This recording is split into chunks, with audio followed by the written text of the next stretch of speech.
Hi everyone, this is Robert and welcome to IDG Live. Or if you are watching or listening back to this a little bit later, welcome to In Deep Sleep. I am currently uploading my back catalogue, the last few weeks at least, of these live streams over onto In Deep Sleep, trying to get it back up to a position where the live stream appears and then it appears on In Deep Sleep a couple of weeks later. We'll be there very soon. And thank you very much for all of the very positive feedback about that.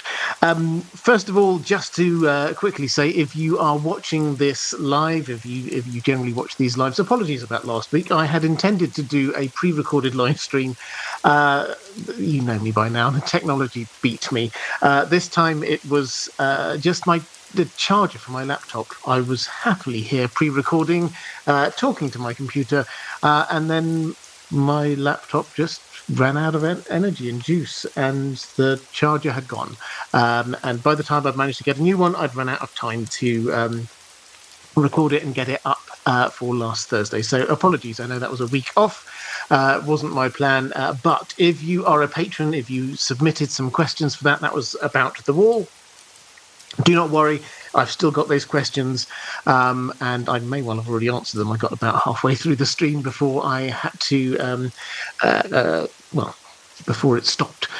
So I will go back, finish that off, and upload that, so that is there. At some point in the next week, there will be a live stream there ready and waiting for you. So, that being said, today we are going back to our sort of mysteries of Westeros, or mysterious characters of Westeros is the kind of series that we're doing now, and we're looking at Qyburn. Now, Qyburn is one of my favourite characters in terms of he's one of the most fascinating characters, and I think one of the most well-drawn characters that George R. R. Martin has got. As always, I'll start by just sort of setting out a little bit of the history, what we know about the character, and then I've got some questions from my patrons that I will work my way through. And if you're there in the chat, hi, by the way, if you're there in the chat, great to see you, particularly if it's your first time, particularly fantastic to see you. But I will try and pick up as much as I can from the chat as we are going through.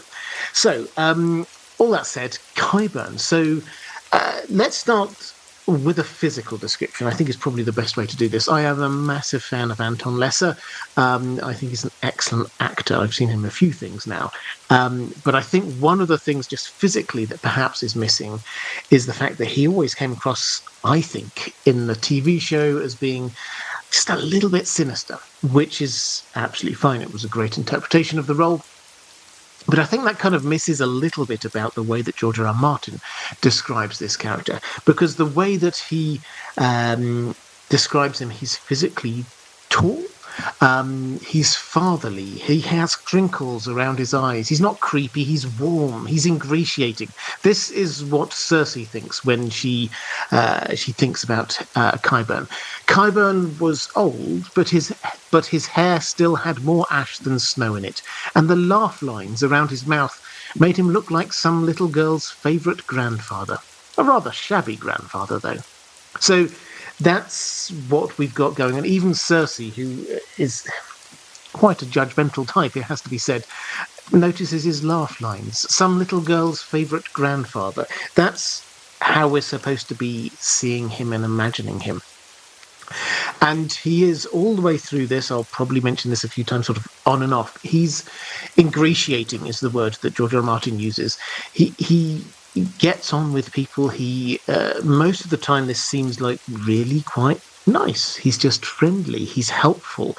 But some people see it for what it is. Jamie in particular sees that there's an element here of what we might call social climbing, but it's social climbing with a purpose. He's not just trying to get as much power as he possibly can.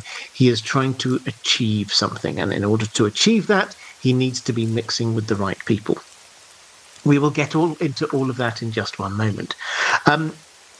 We don't know huge amounts about his early life. We're not told where he comes from, which family he's from. Obviously, if you're a maester, he goes to the Citadel at some point in his life.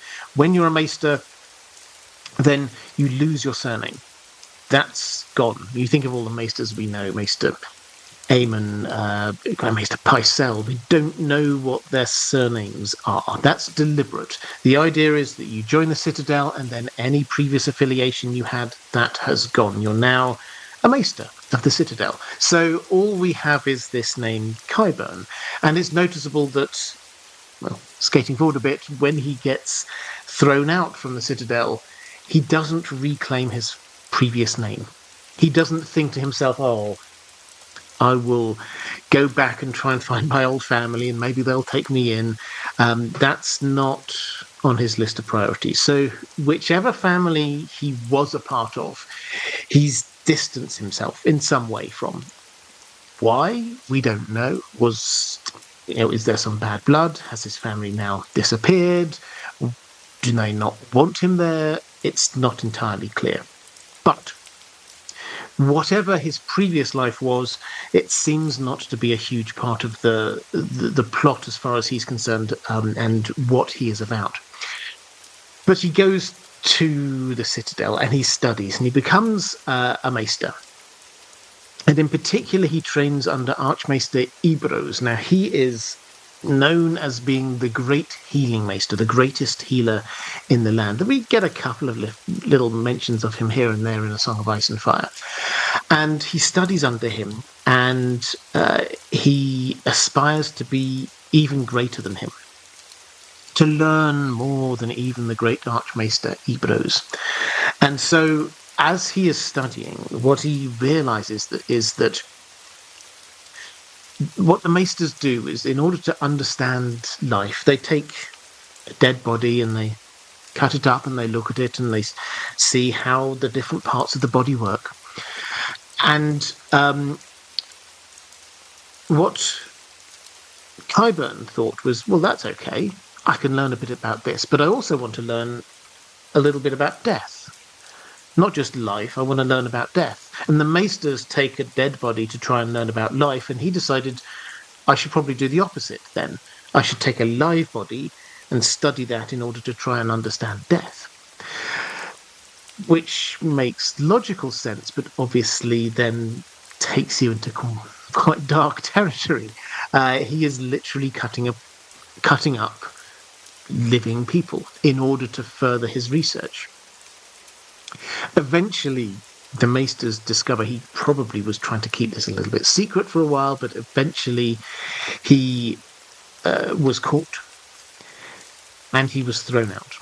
His chain was taken away from him. He was no longer allowed to call himself a Maester. There were rumours of necromancy surrounding him at the time.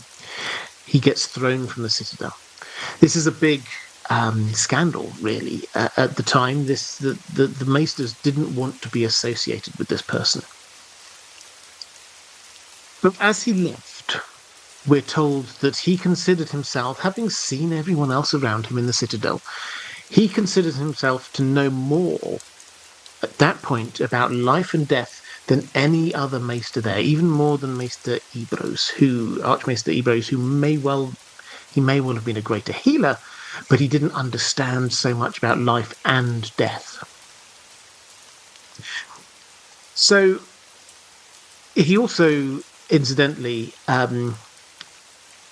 he came away with as you would expect, a bad impression of the Maesters as a whole. Whenever he talks about them, he refers to them disparaging as grey sheep. He doesn't have much time for them, except for one, Marwyn the mage, who we meet right at the end of the story. Sam goes down to Old Town, and he's the Archmaester who cares about the higher mysteries, about magic, basically. And apparently he actually understood, agreed with some of Qyburn's conclusions. We're not told whether or not he agreed with his methodologies, but he certainly seemed to agree with some of his conclusions. So that's where he was at. He got chucked out. The living that he would have been able to have as a Maester, you can have a number of different livings. You can go out and you can serve a noble lord, or you can study in the Citadel, or you can head off to far-flung parts of the world and write a book about what you've learned. There's lots of different career paths for Maesters. But he was not a maester. He had his chain stripped from him. He was banned from calling himself a maester. So what was he to do? As we've already said, he, for whatever reason, clearly decided not to go back to his family. So he was casting around for a while, and he ended up with a sellsword company, the Brave Companions, also known as the Bloody Mummers. We don't know exactly when he fell in with them.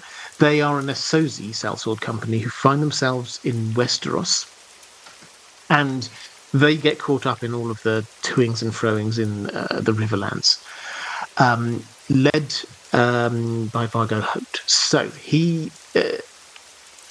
they didn't care about whether he was a real maester or not. He clearly understood a bit about healing. He understood quite a few other things. He was useful to have around as part of their team.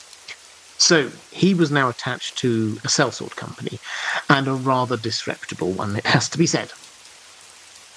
They find themselves in Harrenhal during this story, and they are there at a time when Roose Bolton takes control.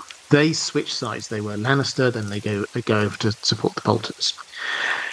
Roose Bolton, having taken over Harrenhal, he kills the maester that's there. And he does this because the maester sends off, or wants to send off, ravens warning people, Harrenhal's fallen, and he kills him.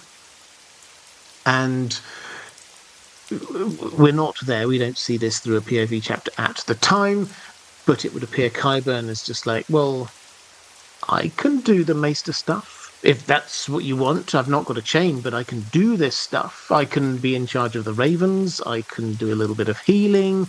I've got lots of knowledge about lots of different bits of things. So, and Roose Bolton, who is ever the pragmatist, seems to have gone, fine, you can take over those duties while I'm here. He's not appointing him to his household or anything. He's just saying, while I'm here, you can do the maester duties. And it is in that capacity that when Jaime arrives and Vargo Hoat chops off his hand, Roose Bolton decides, or says to Qyburn, you need to sort this out. You need to make sure that his hand's okay, because somebody just chopped it off. There could be infection. There could be any manner of problems with this. So that's what Qyburn does. There is an infection. He stops the infection from spreading, and he actually, seemingly genuinely, as far as we can tell, he saves Jaime's arm. He might theoretically, if the infection had spread, he might have had to cut off the whole arm. As it was, he managed to bind it up. He cleaned it out. It was all good. So that wins him some small favour with Jaime, who recognises that he's competent, even if he doesn't instinctively seem to like the man all that much.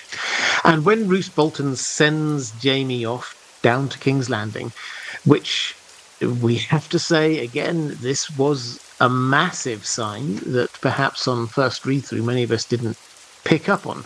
This is a massive sign that Roose Bolton has basically decided to change sides. He should have, if Jaime had come into his control, he should have sent him back up to Robb Stark and said, here you go, my liege lord, my king, here's the prisoner that escaped.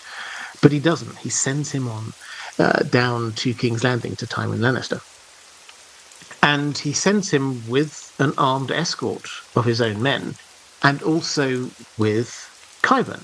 Qyburn goes along. Qyburn seems to be very happy to go along, just to keep an eye on the wound, make sure it doesn't fester, make sure it's okay. He does that while he's going there. He gets on Jaime's nerves a little bit, trying to get into Jaime's good books.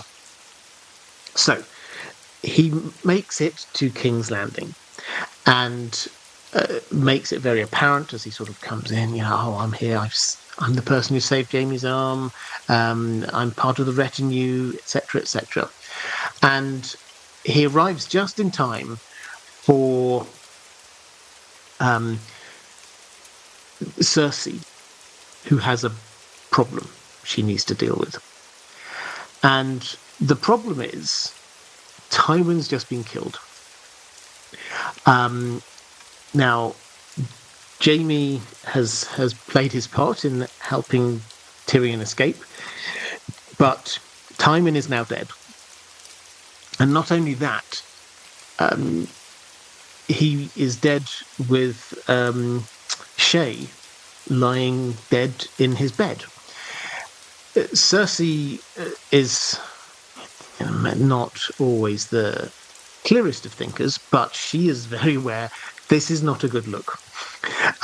People have to keep respect for the Lannister name, and for Tywin to have been shot to death on the privy while there is a sex worker lying in his bed is not a good look. So she gets a few of her most trusted people, and she wants a maester to come and just sort this out. Qyburn does it. Good job. Well done, Qyburn. So Cersei goes, okay, well, maybe I can trust this guy. She then sends him off on another mission. She says, okay, you now need to figure out what was going on with Tyrion escaping. He can't have just walked out of the Black Cells. Someone helped him. Something was going on.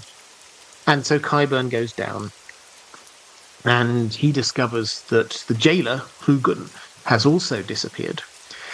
And when looking through his Roman belongings, he finds a secret hidden gold coin from the Reach, which Cersei immediately goes, what? The Tyrells were involved. So she is thanking Qyburn. Now, Qyburn, this time he doesn't do such a good job. He clearly doesn't make all the connections in. He doesn't figure out exactly how Tyrion got out, who was letting him out, any of that business. But he gives Cersei the information that Cersei wanted. The idea that the Tyrells were involved in this. So she then thinks, okay,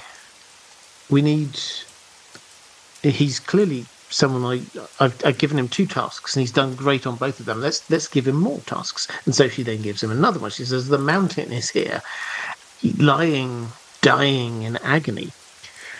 If you remember, he did win the trial by combat, but he got poisoned by Oberyn Martell. And nothing that Grand Maester Pycelle can do can seemingly help. So Cersei hands this over to Qyburn, and she basically says to him, do what you need to do.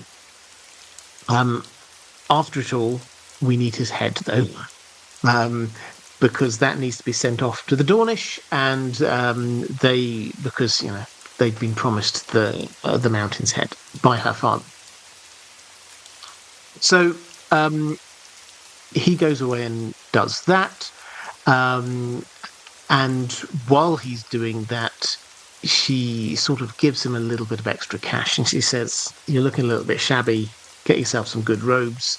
If you want to do some research while you're down here, you can have this area of the Black Cells. Here's some gold. I don't care what you're doing. Just do the things that I want you to do. So he goes away and he does that, and eventually he turns up and says, well, here's the head, and that all gets dealt with. And she promotes him straight onto the small council. There's a gap. Everyone knows there's a gap because Varys has gone, and so there's a gap as Master of Whisperers. And she allows him to go, and again, she throws money at him and says, just get Varys's old spy network, set it up again. You can be the Master of Whisperers, and then you're on the small council. And he's called Lord then. Like Varys wasn't really Lord of anything. It was more of an honorary title. But he was Lord Varys. Qyburn becomes Lord Qyburn, Master of Whisperers, member of the small council. And so he has managed to get himself suddenly all the way up to a really high and important level. And she trusts him with more. She tells him about her dream, about her memory of Maggie the Frog, about the Valonqar, about the younger and more beautiful person who's going to take everything from her. And she says, is there anything I can do about this? And Qyburn basically says, well, yeah, you could. If you identify who this younger, more beautiful person is, you could kill them, and that would stop it. So she takes this and she goes, okay, so I think this must be Marjorie. Let's frame her. Let's make it look as if she's done all kinds of depravity. Qyburn, help me sort this out. A concoction of lies comes up. People are sent down to Qyburn down in the black cells, and Qyburn makes them confess to whatever Cersei wants them to.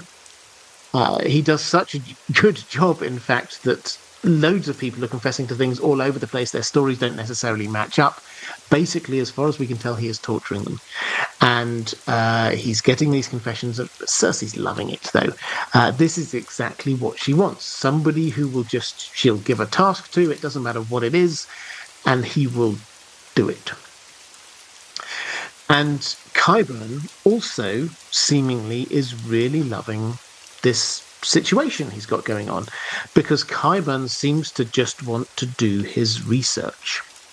And what does he need for that? Well, he needs a laboratory, which he's given space, and he needs bodies. Not just dead bodies, but live bodies, as we heard that was what he was doing when he was in the Citadel. And Cersei gives him a supply of live bodies. People is another way of putting this. She says, here's a person, do whatever you want to them. I don't need to know. Qyburn seems to love this. He can carry on with his research, and as long as he's giving Cersei the things that she needs at different times, then she is going to just leave him alone and give him the money to get on with it. But then a problem arises. And the problem is that Cersei gets arrested by the High Sparrow, which leaves Qyburn in a slightly awkward situation, because he is only there because of Cersei. Everyone else is more than a little bit uncertain about him. Jaime even goes to her and says, I don't really like this guy. I know he's doing what you want, but he's got secrets. There's stuff going on there we don't know about. And she's like, everyone's got secrets.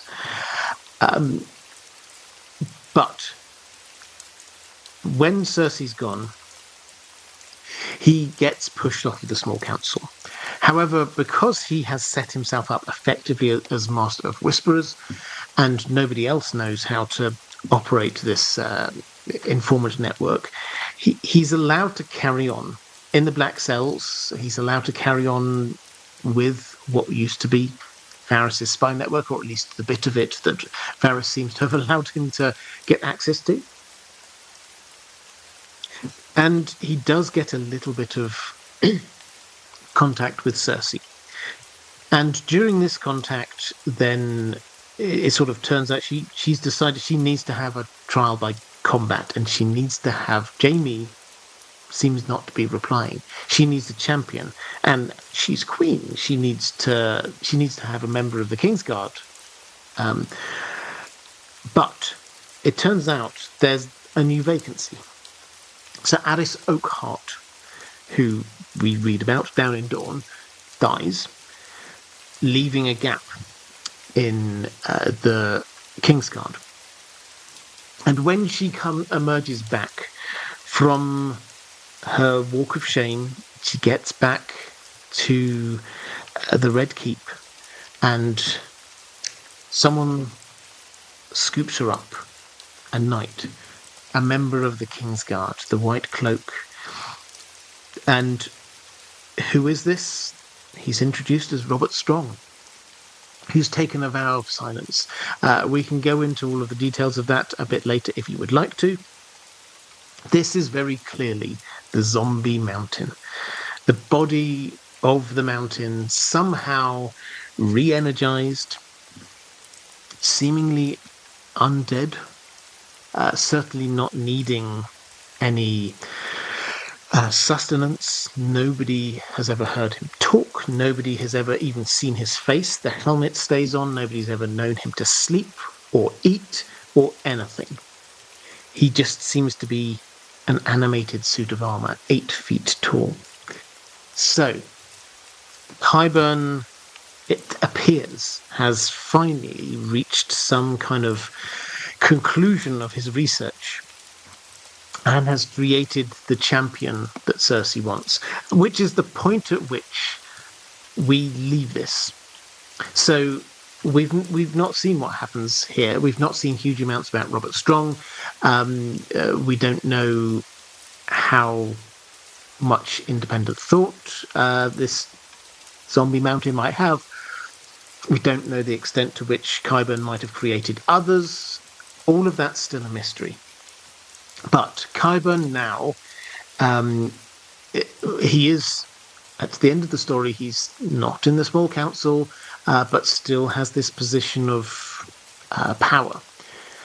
But the very last chapter we have of A Dance with the Dragons, Varys kills Kevin Lannister, and Pycelle, incidentally, which, given that Kevin was King's Regent, this leaves Cersei in charge once more. And there is a slot available on the small council for Grand Maester. And almost certainly he is going to come back into perhaps even more power than he had before. So that's Qyburn. It's a story of someone who is dedicated, it would appear, to his research, to science, to the extent that he is completely amoral. He just pursues what he wants. There's not much hint here that he's actively evil in the sense of wanting to do a bad thing for the bad thing's sake. He just wants to do his research, and he doesn't care what he does in order to do that research, which is, I suppose, evil in another way.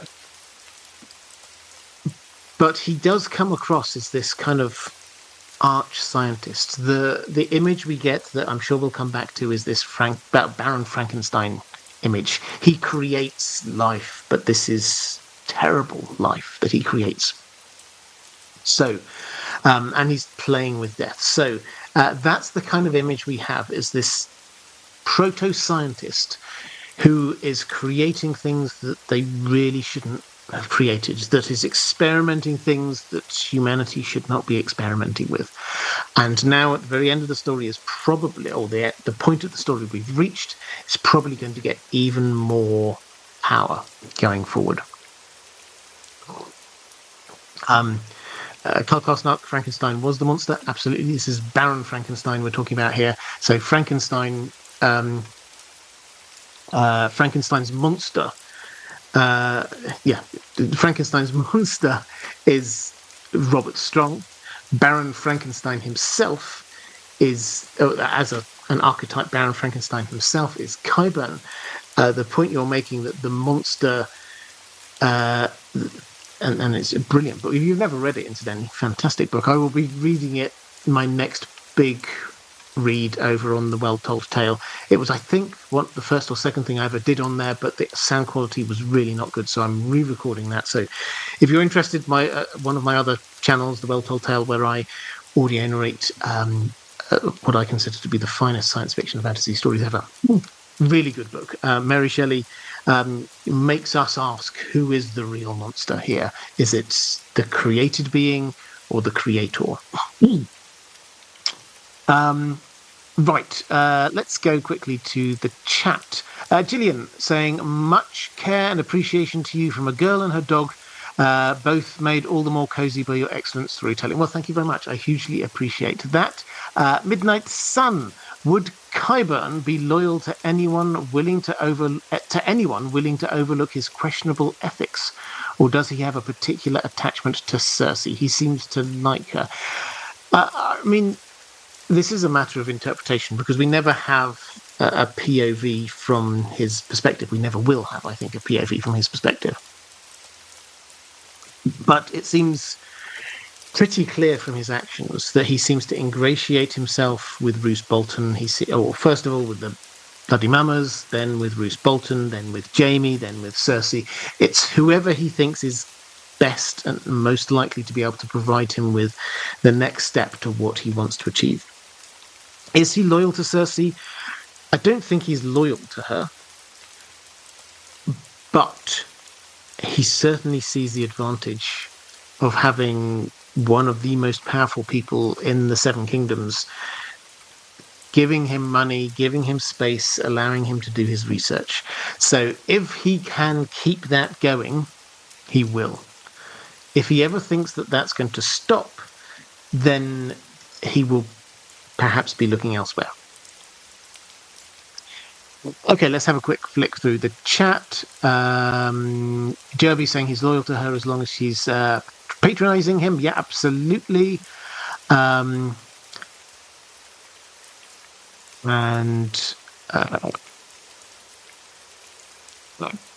Norton and Cole Carsnark, the name Robert Strong. Why this? Yeah, so this is an interesting one. He's chosen this for the name for his zombie mountain. Now, he clearly has decided he doesn't want to say, this is Gregor Clegane, come again. So he has to come up with a different name. Why Robert? One can only... I mean, Robert, first of all, is quite a common name in Westeros. There's nothing particularly special about it, other than obviously this is the name of the old king. So there's a... And the Lannisters still at this point are pretending that the line of kings, so Tommen is there because his father was Robert Baratheon. So this is kind of a nod to, loyalty to the family line. Strong, how strong, obviously, are the house that we know them from House of the Dragon. They were a very probably first men house who were lords of Harrenhal back in the time of the Dance of the Dragons. Why choose that name? Well, my only instinct is they were known as being strong, which it sounds like the most obvious point there. But if you're going to come up with a surname of a house, because this is a knight, this is a noble character, he has to come from a house, then pick one from a house where it had the strongest person in the land, which they did back in the day in the Dance of the Dragons, allegedly. So you would pick... The implication is that this is some long-lost descendant of House Strong, hence the huge size, because they, a lot of them were quite large and quite strong, and yeah, that's the closest I think we have. It's just a sensible standard name that nobody's really challenged. He couldn't go for Targaryen or Baratheon or Stark or any of the obvious names. He couldn't go for a noble house which is still clearly out there, because then people go, well, hang on a moment, he's not from our house. You couldn't just suddenly pick a random Martells, and the Martells would go, he's not a Martell. So it has to be from a house that people recognize as being noble, but there's not going to be anybody from their house turning up and saying, hang on a moment, he's not one of ours. So I think there's a lot of layers to this, but the basic layer here is this is Qyburn picking a name that sounds like the name of a knight, but which it can't be challenged by anyone saying, hang on, he's not from my house. Right, let's go to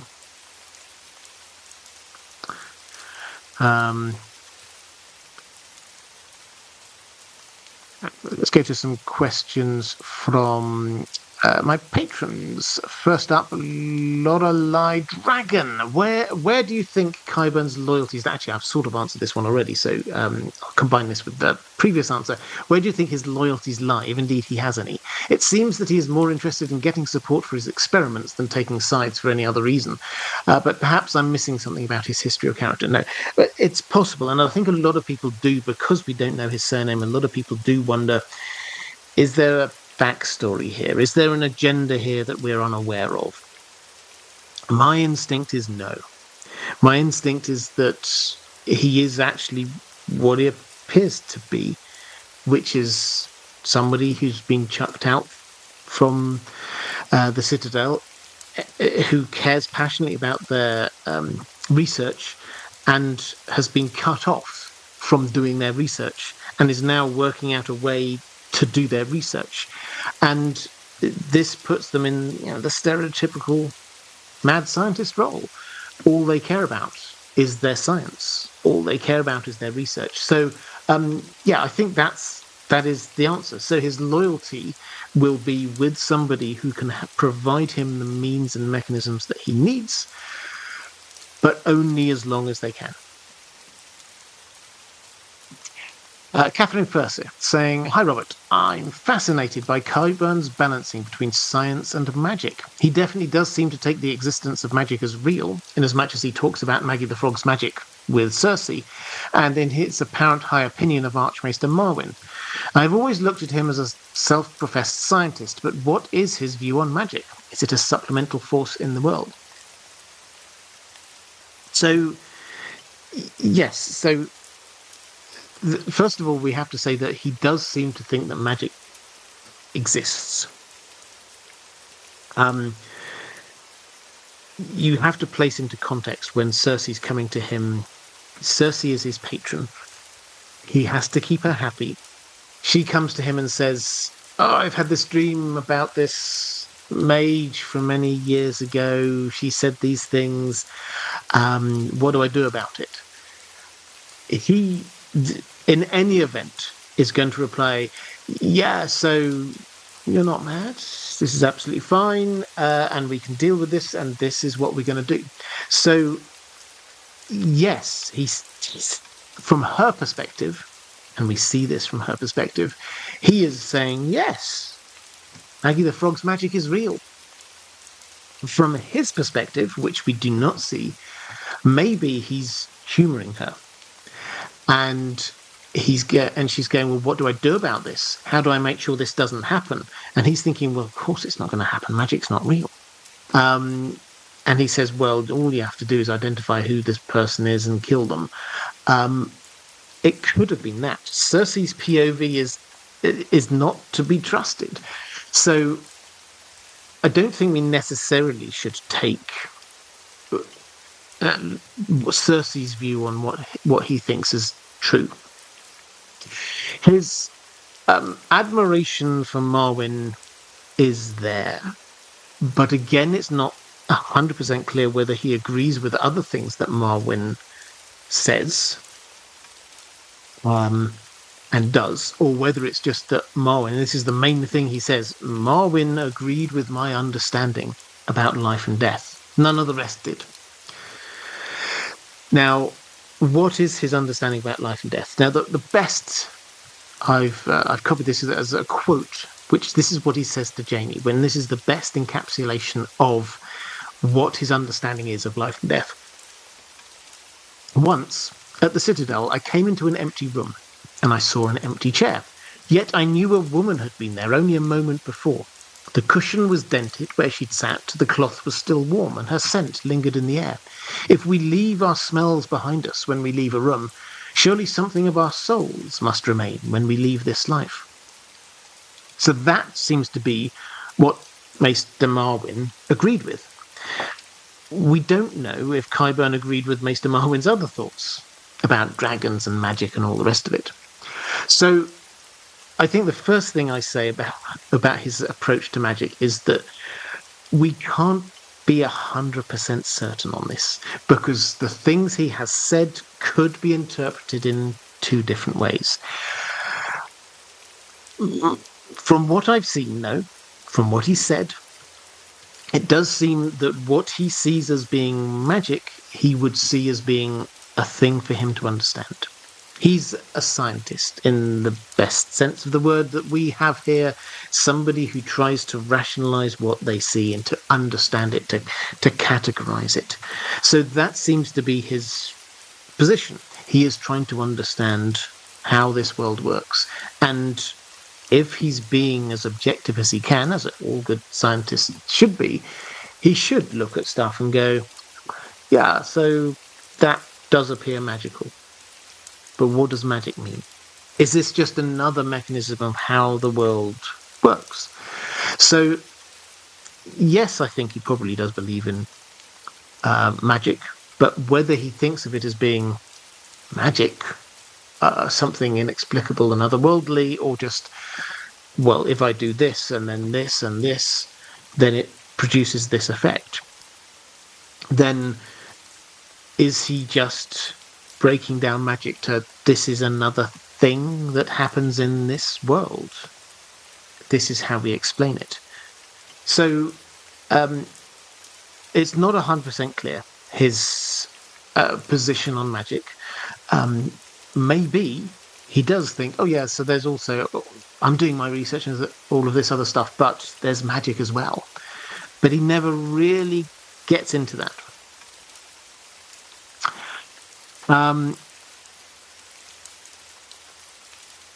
Lorelei Tortillo Veer saying, Andrew, it doesn't stop being magic just because you find out how it's done, according to Terry Pratchett. Yes, the late, great Terry Pratchett.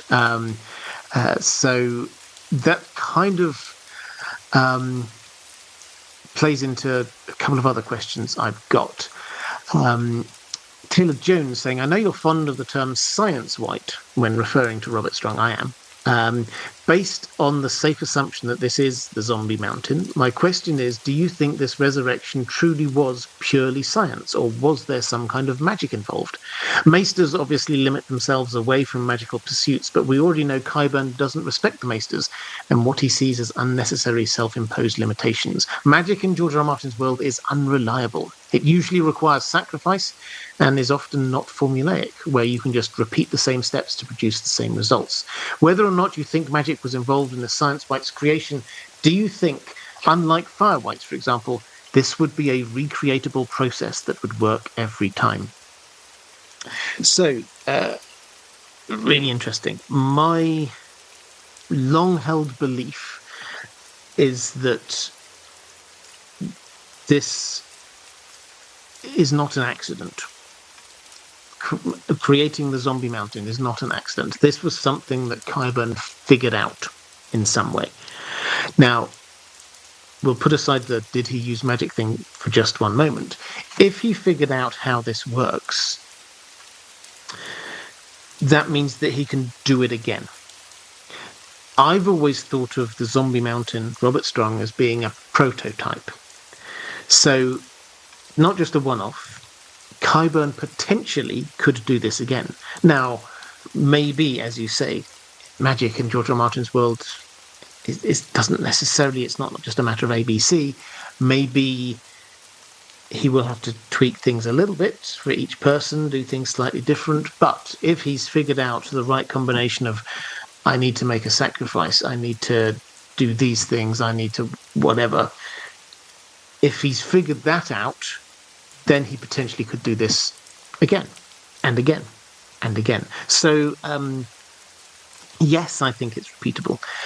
Is he using magic? Well, as I said earlier, I think that any magic that he's using, he may or may not consider to be magic if he thinks he can understand it. Now, I think we're getting into subtlety and nuance here. I think George R. R. Martin, when we're talking about magic is dangerous and unstable, he wants us, the reader, to think that. That's how he wants to provoke this feeling inside us that we do not know what what is possible. We don't know what Melisandre can do. We simply do not. She's done crazy things. We've now just kind of in our mind, oh well, she can see things in the flames. She can do shadow babies. Whatever. We've got this idea. I'm almost certain that in the next book, Melisandre will do a thing we've not seen before, and everyone will go, "Whoa! How did she do that?" It's because George R. R. Martin wants magic to be uncertain, but she will have been doing it intentionally. She intended to create shadow babies. She intended to see visions in the flames. She intended to not be poisoned when Maester Cresson tries to poison her. So she is doing some very intentional magic. She knows what Qyburn might think of as the formulae, the things she has to do in order to achieve an end result. It's the fact that we, the reader, do not necessarily understand. Now, she won't always get this exactly right. Of course she won't. Sometimes she will not understand stuff, sometimes she will misinterpret things, etc., etc., etc. But the principle that we come back to with George R. R. Martin is not that magic is unpredictable for magic users. It is that it is unpredictable for us, the readers. Maggie the Frog knew what she was doing when she did her prophecies and predictions. All of these other magic users knew what they were doing. The fire mage in Karth, who created the flame ladder and climbed up it, was intending to create a flame ladder. These magic is intentional and can be, if not controlled, then certainly shaped in certain ways. And that, therefore, means that there is some kind of formula, and Qyburn may well have followed that, not thinking, I am now doing magic, but I'm doing science because I've figured out what I need to do. I hope that kind of distinction makes sense. Right, let's go to Relaxed Like a Cat. Hi, Robert. I hope all is well with you. It is. Thank you very much. I was just wondering whether you expect a POV chapter with a character that focuses on Qyburn and perhaps his laboratory, or do you think he'll remain an enigma? Well, I think he will remain an enigma. In terms of POV chapters, George R. R. Martin, he can and often does change his mind on these things, but he has said he's not introducing any new main POV characters. By which I think we can clearly understand that the POV characters that we've got right now, Jon, Dany, Tyrion, etc., those are the main POV characters we're going to have, which means Qyburn is not suddenly going to turn in it's not going to happen the same way that Sir Barristan or Melisandre spent a long time there in the story, but then suddenly, boom, now they're a POV character. I don't think that's going to be happening with Qyburn. So, is he likely to appear the other way, that a POV could happen in a prologue or an epilogue? I think probably not. I wouldn't put it beyond the realms of possibility. In prologues, George R. R. Martin has noted that the POV character in prologues tend to die, but he said, I quite like the idea of maybe sometime not having that character die, because they, you're expecting them to die. So I like to keep people on their toes. So possibly, but he's never really used for a POV character at the beginning or the end, with the exception of Kevin Lannister.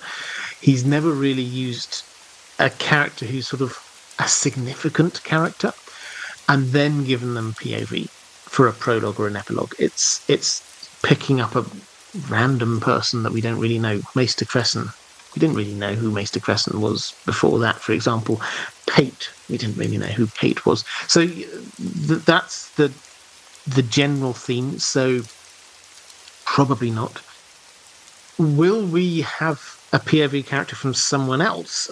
A POV chapter from someone else that looks in at what he's actually doing, because we've not really had that. Cersei's not really paid much attention to what he's doing.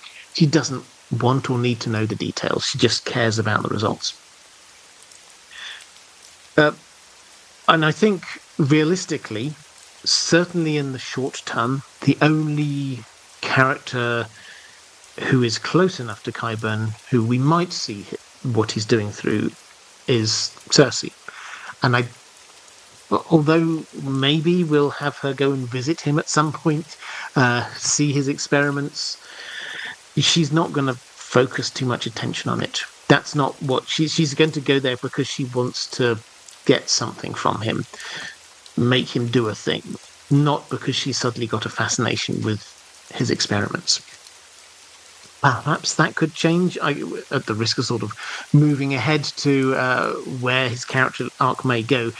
If he gets over to Casterly Rock, if Euron comes and teams up with Cersei, the first if I think is very likely, the second is very possible, and if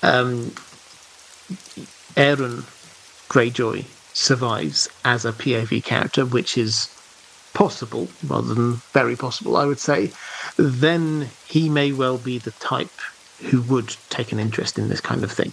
So I'm not saying definitely no, but certainly in the short term, I think in the Winds of Winter, the best we will get is sort of Cersei seeing something in passing, or maybe after they've gone, pardon me, someone like John Connington may investigate. But overall, I think he will remain an enigma. Stephen saying, hi, Robert and Dan. If Qyburn learns about the existence of the Ice Wights and the Fire Wights, will he try to examine them and understand how they function? Could he or his research have an important part to play in defeating the others? Well, I think that he would definitely be interested. There was a moment in the TV show, we shouldn't place too much weight on the TV show, etc., but there was one moment in the TV show that felt very Qyburn. I can't even remember which season it was, maybe even season 8, season 7, who knows. When they come back down to the Dragon Pit and they brought a White with them, and the Hound kind of like drops the box and the White comes out, and then after it gets smashed up, there's a hand that is still doing that kind of thing. Qyburn picks it up and looks at it for a second. We don't see any more from that. But that felt very much like what Qyburn's reaction would be. It'd be, oh, what's this? This is fascinating. This is a new thing about life and death. So would he be interested? 100% if he gets the chance to see this. Is it likely that he will? I mean, this is a long way into the future of the story. At the moment, I can't see it. In terms of Fire Wights, Beric's gone, so we've really got Lady Stoneheart. There's no clear way that Qyburn should come into contact with Lady Stoneheart. The Ice Wights are all north of the Wall at the moment. There's no clear reason why he would go there. So in the short term, certainly in the next book, no. Perhaps there will be a way that he will in the future, and I think he will be absolutely fascinated. But will he then go, right, I've now got this bit of an Ice Wight, I'm going to study it, and after I've studied it, I'm going to tell everybody how we can defeat it, what the secrets of its animation are. That's not what he's done so far. He doesn't seem to be like a scientist who then wants to go out and publish a paper for the betterment of humanity. Yes, he seems quite proud, and he seems to want people to understand quite how clever and talented he is. But a research paper, or a Westerosi equivalent thereof, that's not really his style. He seems to be all about the research, not the sharing the results of it with lots of other people. So, might he play a part in helping defeat the whites.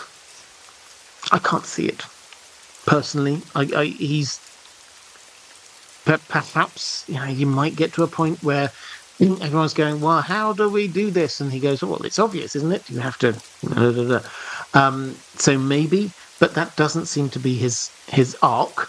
It doesn't seem to be his character, and it seems unlikely that he would instinctively want to be doing that. Right, let's go to, in fact, partway through this, as I always do, if you are here in the chat and you are enjoying the chat, if you're watching live, could you just show a little bit of love to the moderators? The moderators are there. I can see them doing, I'll have to have a quick flick through just to see who's there. Carl Karsnark is definitely there. Andrew Kay is definitely there. Stephanie Frederick is there. There may be some others that I agree. Weirwood is there as well.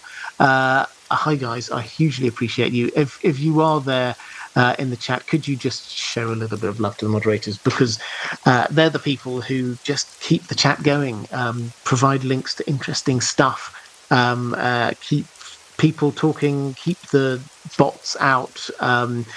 So they're the true heroes here. So please do show them a little bit of love. I also personally want to show a little bit of love to my patrons. Thank you. This is part of why I shape these live streams around patrons' questions, as a little thank you to them. If you want to support this channel, the best way to do this is through Patreon. There is a link down there somewhere. Alternatively, if for whatever reason you don't want to go to Patreon, I understand. There may well be reasons. If you wish to support this channel through other means, then you could be a channel member. And again, there's probably a button or something here. But anything else I want to say? If you missed it, all of my videos on the main channel I'm now uploading onto Spotify. So at the moment, I'm doing them at breakneck speed. I'm just uploading them every day. You'll get a new video. So I'm working through the back catalogue. At some point next year, I'll have caught up with myself, and then they'll be released at the same time as they are here on YouTube on the main channel. But if for whatever reason you find Spotify easier to access, you can listen to them and watch them as videos on there. Then do go and check out Spotify, or just go there and search for In Deep Geek and you will find them. Okay, I think that is Carl Karsnark saying, go to bed with Robert every night by going to In Deep Sleep. Thank you. Yes, that's the other thing. If you're interested, if you like going to sleep to these live streams, I've long ago abandoned any pretense of this being something I'm insulted by or hurt by. Fall asleep listening to this. That's fantastic. It makes me very happy that people can fall asleep to this. That it feels like a safe space to you. So what I do over on that channel, In Deep Sleep, links down here. I take these live streams, I take just the audio, and then I put it onto kind of like a soothing soundtrack, depending on what I'm talking about. Maybe some wind or a crackling log fire or whatever, just some kind of nice backdrop which kind of fades to black, and then obviously at some point I will stop talking, and then the video will carry on for the full 8 hours, so hopefully that just, you don't have to worry about it. There's no adverts in the middle of it or anything, so you don't have to worry about that. Hopefully that allows some people to get some sleep. Okay, adverts over. Yeldenil. Hey Robert, hello to you. Do you think that Qyburn's work will be preserved and recorded for future generations? Shall he be restored as a maester, perhaps posthumously? However you look at it, he did reach significant scientific breakthroughs after all. What kind of metal would be associated with his speciality? Thank you so much, and my love for Dan and the moderators. Okay. Will his work be preserved? Only if he has preserved it, I think, is the answer. He's not going to be sitting down with somebody and saying, now let me explain everything that I've been doing all of this time. So if he's been keeping some kind of journal, then yes, perhaps that will be preserved. Will it be made available for future generations by the Citadel? Almost certainly not. Would he be restored as a maester? No. I think the thing is that they will. I personally can't see a world in which, in whatever shape the Citadel survives, people go, yeah, we wish to be honouring this person who is accused of necromancy, who kidnapped people and cut them open, which is what he did. So I can't see that in any way being honoured. That said, I don't think the Maesters would get rid of his work. I think that they might potentially ban it, but they would keep a copy in the deepest, darkest bits of the Citadel library. There are rumours of many books there that are not available to the general public. Only the Archmaesters, it would appear, have keys that allow them to get into that part of the Citadel. So if an Archmaester wishes to do some research, they are trusted to do it. But general students are not allowed access to those bits. So I think that's the feel. His research, if he has recorded it, will not be lost, but it will not be promoted.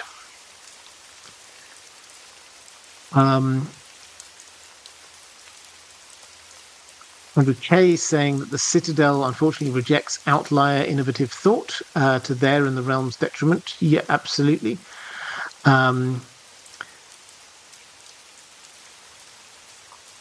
Let's go to Ranabim Mitra.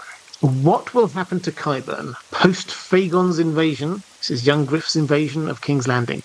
We have had previous discussions about Cersei going to Casterly Rock and her plotline joining up with Euron's potentially. What happens to Qyburn and Robert Strong? Rolly Duckfield versus Robert Strong? Haldon versus Qyburn? I have a hope that if or when John Connington discovers that Fagon is a Blackfire, then he'll probably seek out Qyburn and Robert Strong and eventually create an incident which could mirror the Bells, foreshadowing with Wildfire. What do you think of all of this? Well, in terms of what is likely to happen, I think that Cersei is going to mismanage the city. Now, I don't think I'm saying anything that is going to surprise anyone here. I think that Cersei is she's going to be back in control. She's going to mismanage the city. She's going to put taxes on people, which are going to be unpopular. People are perhaps going to start starving because of blockades and the like. She is going to do something dramatic, maybe blowing up the Great Sept, like happened on the TV show. Maybe not that, but something else. But she wants to get rid of the High Sparrow. She wants to get rid of Marjorie Tyrell. She has to do something.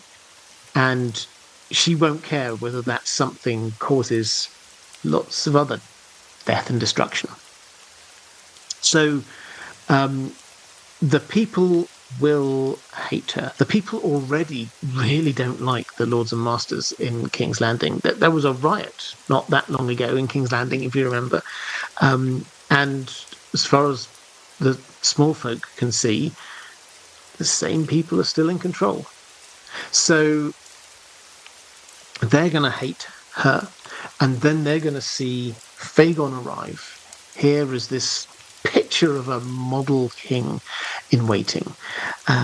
At the head of this army of exiles, I'm returned, the Targaryens are back, and they're going to love him, and she is going to have to escape. Now, she may well not, see the reality of the situation. She may well be slightly deluded about all of this, but Qyburn will not be. Qyburn will understand when there's no way out of this. Don't forget, the Lannisters haven't got many soldiers in King's Landing right now. Most of their soldiers are in those armies in the Riverland that Jaime kept on coming across, and like, oh, here's an army outside Riverrun. Here's an army. I'm going to send a whole load, few hundred troops off to the Westerlands now. There's a whole load going on here at Raventree Hall. I mean, lots of things. Lots of Lannister troops there. Not many left, actually, in King's Landing. If the Tyrells turn against them, then there's not much hope. So I think that Qyburn is one of the few people that Cersei will actually listen to, and he is one of the few people who will actually be able to say, there's no way out of this, we've got to escape. He's also one of the few people, and we don't know whether it's going to get to this, who will know some of the secrets of the Red Keep about how to escape through the tunnels. Because he's there in the Black Cells, he's the Master of Whisperers, he will have been learning a few of the secrets. So he may well be the person who kind of escorts her out. So, whereas I don't dislike this idea of the bells with John Connington, and for those who don't really know, that his backstory, John Connington's backstory, involves he was made Hand of the King and he was put in charge of the King's army back in Robert's Rebellion. And he had Robert Baratheon cornered in a small town. And he went through this town looking for him and he couldn't find him. And he thinks to himself, if only I'd burnt it all down, if only I'd been ruthless, I would have got him. But I didn't. I failed to get Robert Baratheon. And the end of that was the bells were ringing, announcing the fact that the cavalry had arrived. Ned Stark and the allies had arrived to come and take on John Connington's forces. And they lost. They were forced to retreat. John Connington was stripped of his command and headed off to Essos. So he was left with this great feeling of he'd let Rhaegar down. He is almost certainly, or was almost certainly, in love with Rhaegar. Unobtainable Rhaegar. But he almost certainly was in love with him, and now he's been sold with this idea of we can put Rhaegar's son, Aegon. We think he's actually Fagon. He's not really Aegon's son, but as far as John Connington's concerned, this is Rhaegar's son, Aegon, and he is there, and he is going to put him on the throne. He's going to make these things right. The working theory amongst much of the fandom is that because John Connington often thinks about the bells as this like traumatic moment when he's all his chance of like proving himself, all his chance of helping save Rhaegar, that was his chance. But if he got Robert Baratheon wouldn't have killed Rhaegar later on. That's traumatic for him. And the bells associated with the I should burn these things down seems to kind of strike a chord that there's this George R. R. Martin is setting something up here. So is this all going to be connected in with him discovering that Fagon is a Blackfire? Instinctively I think no. In as much as I don't think he's ever going to. I mean, somebody might come to him and say, "This guy's not who he says he is. He's actually an imposter, a Blackfire, whatever." I don't think he's going to believe it. I think he's a true believer. So that I think is not going to happen. The bells, I could certainly see ringing. And I could certainly see them triggering something here for John Connington. But the bells can mean a number of things. On the TV show, when they had the episode called The Bells, they just sort of said the bells only ever mean one thing. That's not true in the books. The bells ringing out can mean a number of things. It can mean the death of a king. We've seen that a couple of times. The bells in King's Landing ring out for the death of a king. It could mean a celebration when Tywin Lannister arrives and saves the city from Stannis' forces. As the narrative goes there, they rang out the bells in celebration. So the bells can be rung for number of different things. It's something important is going on, but exactly what that is may vary. So, what would the bells trigger? What could happen to make the bells be ringing? Well, if Fagon becomes king and dies, I'm not saying this is what happens, the bells will ring. And John Connington will again get that feeling of, I failed Rhaegar. I let his son die. And then if that's associated with fire and wildfire, yeah, things could go bad. I did a whole video. This was one of my collaborations with History of Westeros. I don't know when this was, a couple of weeks ago, about whether King's Landing will burn. And quite a bit of that was working through possible scenarios of how this might interact with the bells. But sort of the headline is, there are almost certainly still some caches of wildfire dotted around in King's Landing, which could just... They're highly volatile. They've been there for a long time. So it's only going to take a little bit of fire, and that could potentially set huge parts of the city ablaze.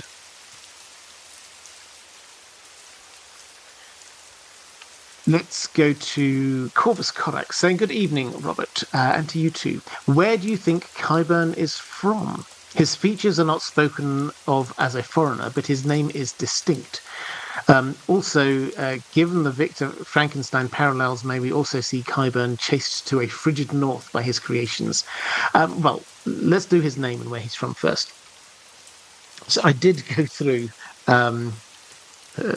just because I'm like this, I went through someone online, you can find it, has created lists of every name that features in A Song of Ice and Fire.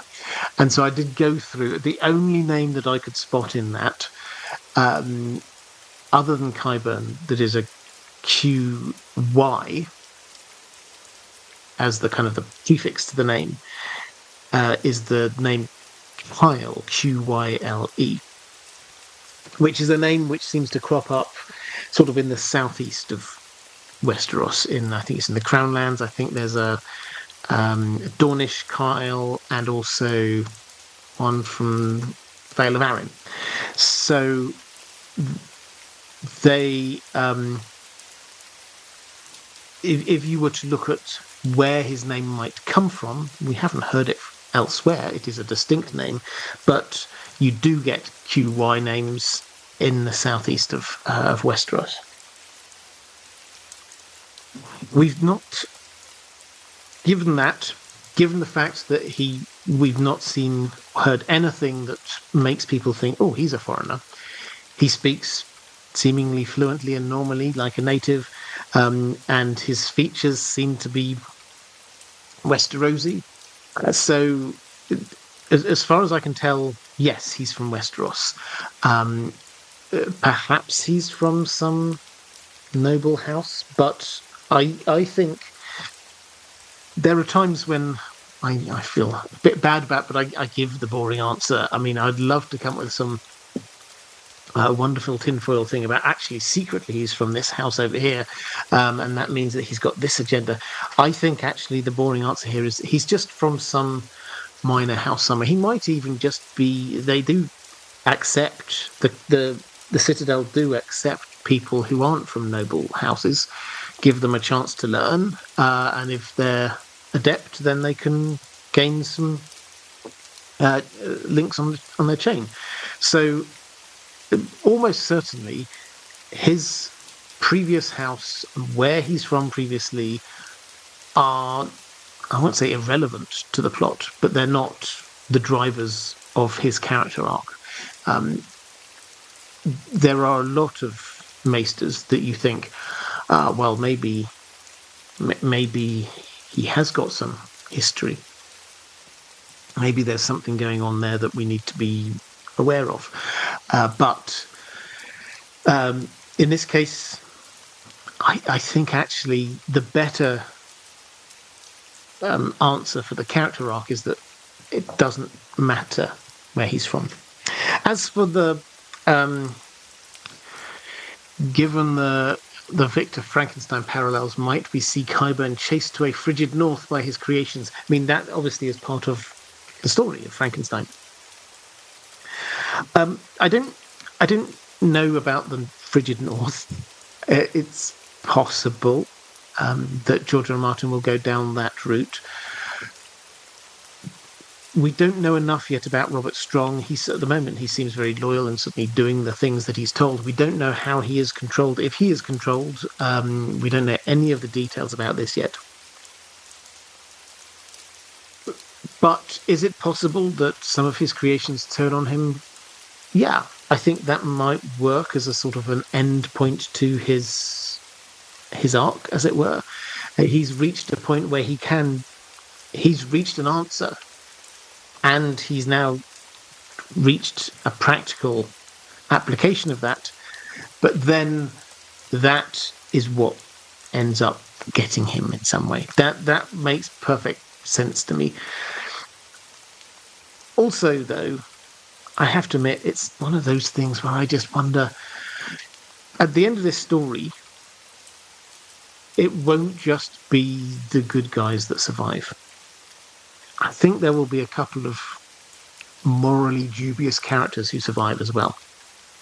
Because George R. R. Martin is not just writing this great heroic fantasy where they all lived happily ever after. This is going to be bittersweet. Qyburn seems very competent, very capable.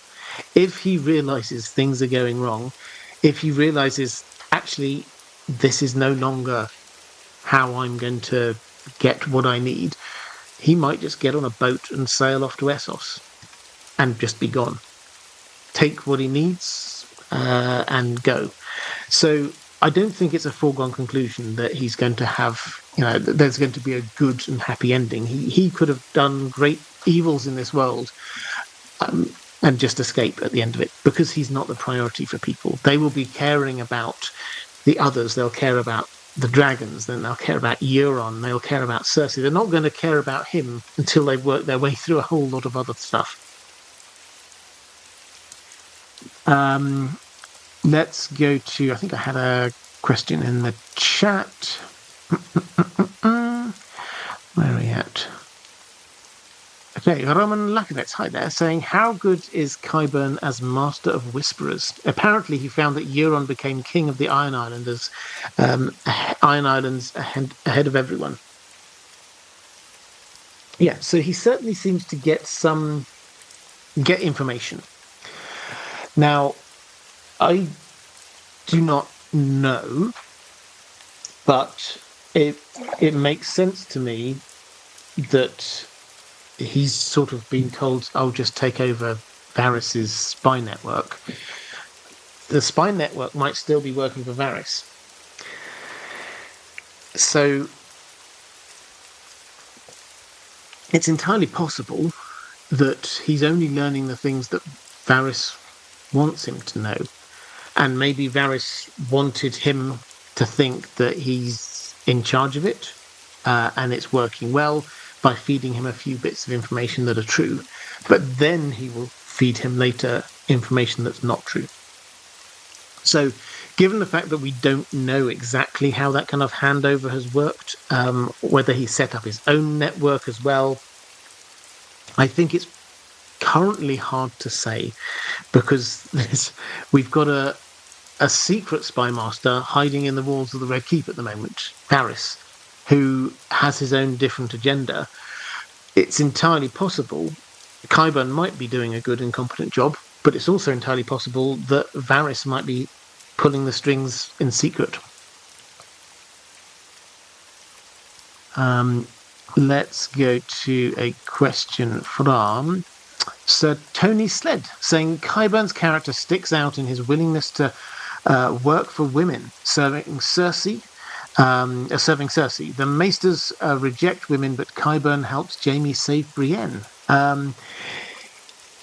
Yes, I guess so. I mean, are we looking for positives in Qyburn's character?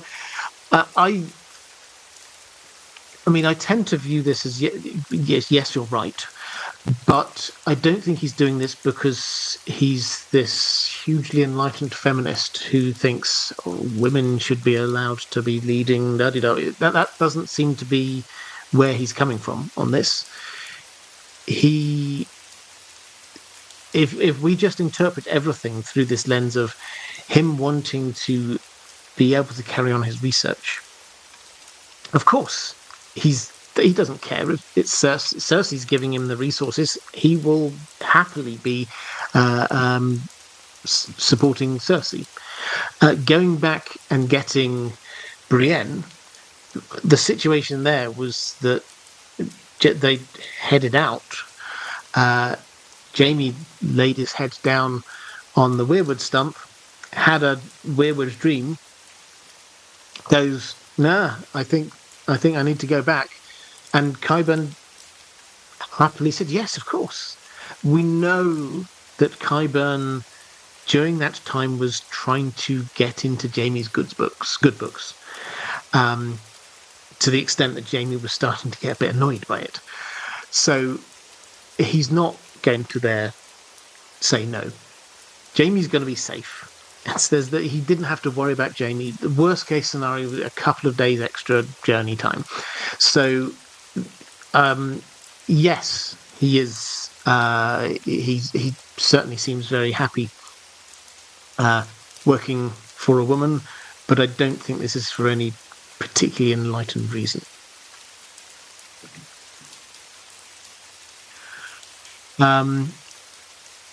Question from Infamous saying, what is Qyburn doing?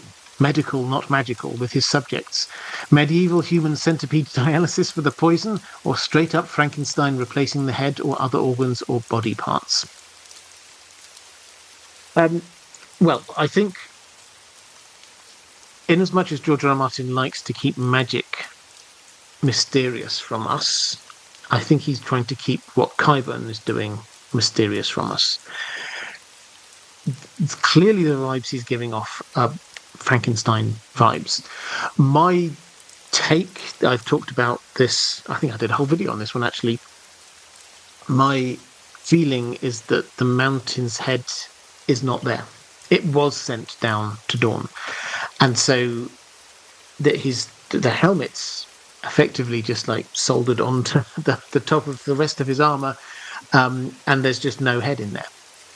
So I think he's just animating the body in some way. So what is he doing? He is trying to learn the secrets of death through experimenting on the living, which means that in order to how can he animate a dead being? He's going to see how live beings are animated and in some way replicate that. That seems to be what is going on from the information that we've got. He was trying to deal with the poison with the mountain, but Cersei basically was happy for the mountain to die. I don't think with Robert Strong he replaced any body parts, because he had a whole body, and the body we see is 8 feet high. So if we had the mountain, who was 8 feet high, 8 feet, I don't know what that is in centimeters, well over 2 meters, probably 2.5 meters high. Then you can't say, okay, well, he's only using one of the mountain's legs. He has to be using both of the mountain's legs. He can't just have, oh, well, I'm not going to have a mountain's torso, because it's clearly the mountain's torso. So he's using the mountain's body. He's not like adding on. Maybe with other things he is, but no, he's just animating a dead body. Beesman, thank you very much, very generous, saying it's easy to look at evil deeds of Qyburn and assume he would just be evil. But if there is evil not serving his purpose of seeking knowledge, no reason to assume he doesn't have consciousness outside, not excusing any of it. So is he? I mean, I think he is instinctively within the realms of his research. He appears to be amoral in the sense of he doesn't think about the morality. Pardon me. He doesn't think about the morality of what he's doing. That's not a part of his mental process. Oh, should I be doing this or not? That's not his mental process. His mental process is what's the best way for me to experiment and try and find some results and perhaps reach some conclusions. It's by doing these things here. And he doesn't seem to ask whether he should. It's just that, does this help me? Then I'll do this. Outside of that, does he show a kind of a moral core? I think it's quite hard because most of the time we see him is through the eyes of Cersei or Jaime. And whenever we do see him through those eyes, then he is very clearly trying to make himself useful to them because he sees them as a way, and the Lannisters and the money and the power, as a way for him to do what he wants to do. So maybe he's nice to children and animals. Who knows? The thing I found, and the reason I started this whole stream with a physical description, is because it kind of flies in the face of all of the things we've been talking about since. As this kind of amoral scientist who does some terrible things, who doesn't care, he's just focused in on that. There are laugh lines around his mouth.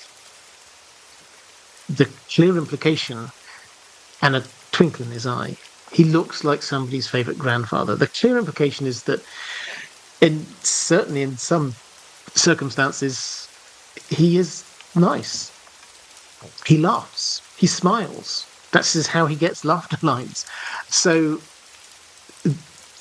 there is an implication there of a bit of his character that we simply have not seen. On what we have seen, he seems pretty Machiavellian in trying to achieve the things he wants to achieve, and amoral. But the implication of his appearance, what George R. R. Martin is trying to tell us through that, suggests perhaps there is another side that we don't know.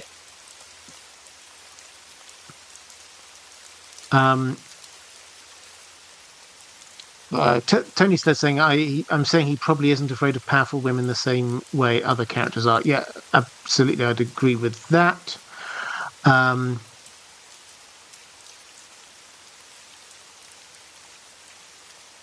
Let's go to a question from Andrew Biederman saying, greetings, Robert.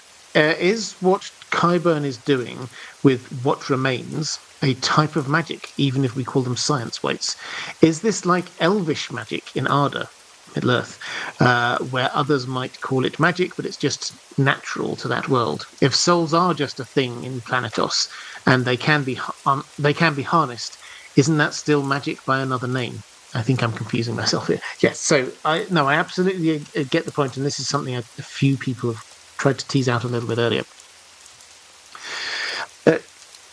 The dividing line and the example you're using there comes really from when the Fellowship, in Lord of the Rings, the Fellowship would go to Lothlorien, and Sam's there going, "Oh, you're using magic," and Galadriel's like, "Yeah, I suppose you would call it that to us. It's just doing things, working with nature, but to you, I guess it must seem like magic."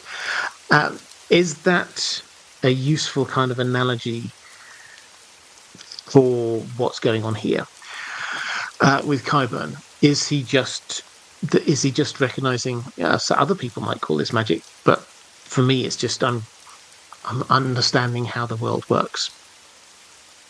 But to a degree, I would argue, the big difference here, though, I think, is that Tolkien's elves, Galadriel, is working with nature. The things that she are doing, that she does, it's almost as if, like, yes, this is what nature is supposed to be like. This is what the perfect form of growing these plants should be like. Because here we're putting aside the ravages of time and the evils of the world. We're creating this. For Tolkien, the world, the natural world, the land was it had a kind of a moral center. You can see this digression here, everyone, but I find it quite a fun one.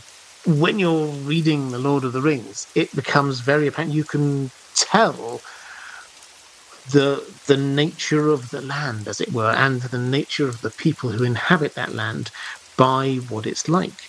Fresh running water, always a sign of goodness. Water runs through Lothlorien. There's rivers in the Shire, etc., etc. If ever you get something being dammed up, stagnant water, no water, these are signs of bad things and bad places. The orcs outside Moria dammed up the river.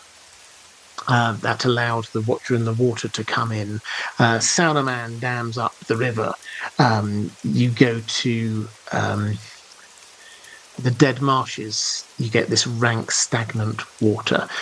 These are evil places because the water is not running fresh and clear through there. That's just one example of how Tolkien uses the landscape and the world to kind of show the character of a place and the people who have been there. As I said, that was a little bit of a digression. What the elves do, what Galadriel does, is working with nature, as nature should be, as things work. That is in contrast to Qyburn, who is he is understanding how things work, and then he's trying to use that as a way to go away from the natural order of things, at least the way that most people would see it. The natural order of things is all men must die. Death is a natural part of life. He is, and he would say that a natural part of life is that something lingers. That may well be true. But what he seems to be doing or wanting to do is grab hold of that something that lingers and then use that as part of powering of life, unlife, as it were. So he is taking a natural thing and using it for an unnatural purpose. So that is the kind of the opposite and distinction that I would say. He is understanding how things work, but then he's using that knowledge in a way which is not going with the natural flow of things. Brian Velko saying this video is a lot kinder to Qyburn than I would have guessed. Well, I don't know. Do I need to sort of pause and say Qyburn's done some horrific, terrible things. He's amoral, and he's done some pretty horrible stuff along the line. He tortures. He does terrible things to normal human beings who deserve a whole lot better. He is terrible human. If I've not established that bit before, there we go. That's the context for what we've got. What we're trying to do here, I think, is trying to understand a little bit of the what drives him as much as anything else. Right. Let's go to Buttoned Up Reader saying Robert's just too warm and fuzzy. Well, thank you. I'll take that as a compliment. A.D. Ross saying, hello, Sir Robert, and to you too. I hope you're well and that the gremlins are behaving themselves this week. Yes, they are. Thank you. I've got a new, in case you missed it, last week, the reason the live stream didn't happen last week was that the charger for my laptop just broke, and my laptop just stopped working, and I didn't have anything else I could charge it with, so I literally could not record the stream. So I've gone and bought myself a new one, is the short answer, which means that we're all okay now. I am curious, is A.D. Ross saying. I'm curious about your thoughts on how Qyburn and Euron may interact if their plot lines do cross. It seems fascinating to me what will happen when Euron comes face to face with the Victor Frankenstein of Planetos, and whether Euron will see Qyburn as another holy man or wizard to sacrifice, or whether Qyburn's loyalties might end up drifting over to Euron if the book goes in a direction anything like the TV show and the Crow's Eye allies with Cersei.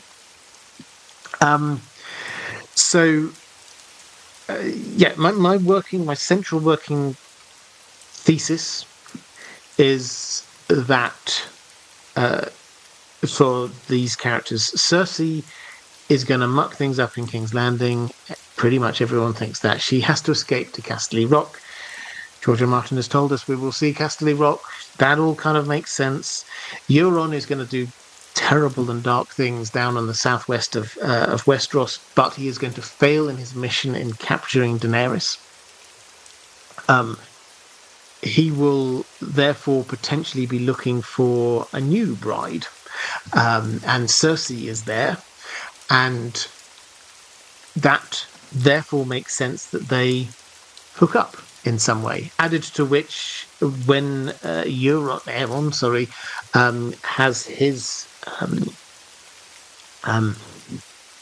visions, which we kind of take that they're clearly a little bit out there, but we kind of take it that there's some elements of truth going on in there.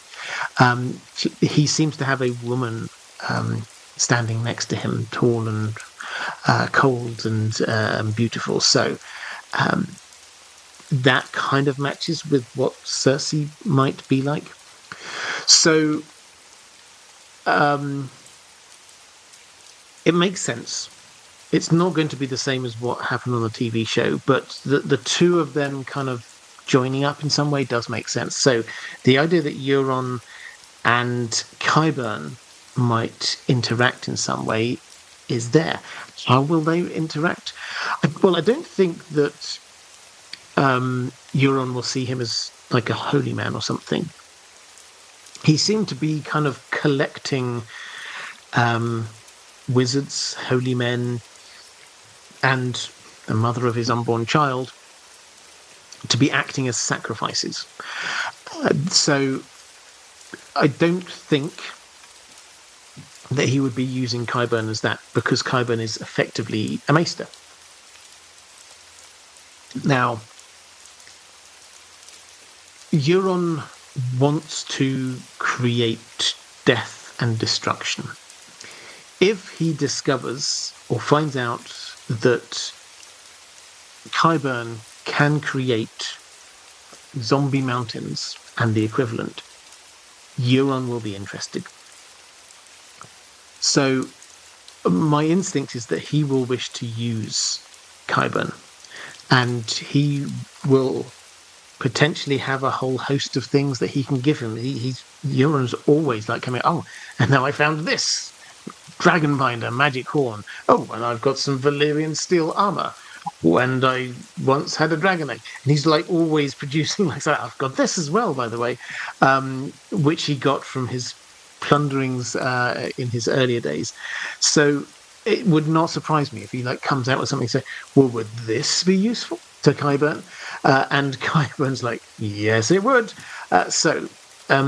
They could get on well, in as much as Euron will think he can use Qyburn, and Qyburn will see somebody who's giving him what he wants.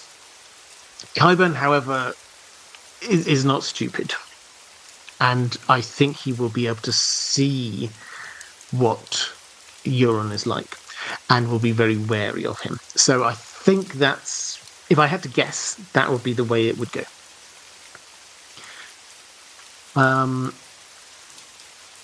Flopfear 13 saying, from geek to geek, I just want to tell you that you do amazing work and it is very much appreciated. Thank you. Oh, well, thank you very much. I hugely appreciate it. That's very kind. And Beesman is a new member. Well, thank you very much. Yeah, if you wish to support this channel and you, for whatever reason, don't want to go over to Patreon, Patreon is the best place to support the channel. But if you would rather become a member here of the channel, I hugely appreciate that too. So thank you. And that also means your comments are a little bit easier for me to spot as they're going through. There's a lot of comments in the chat going through, and I'm talking at the same time. So multitasking, not always my strength, but I try to pick up as much as I can, and think if they're highlighted, then I'm more likely to.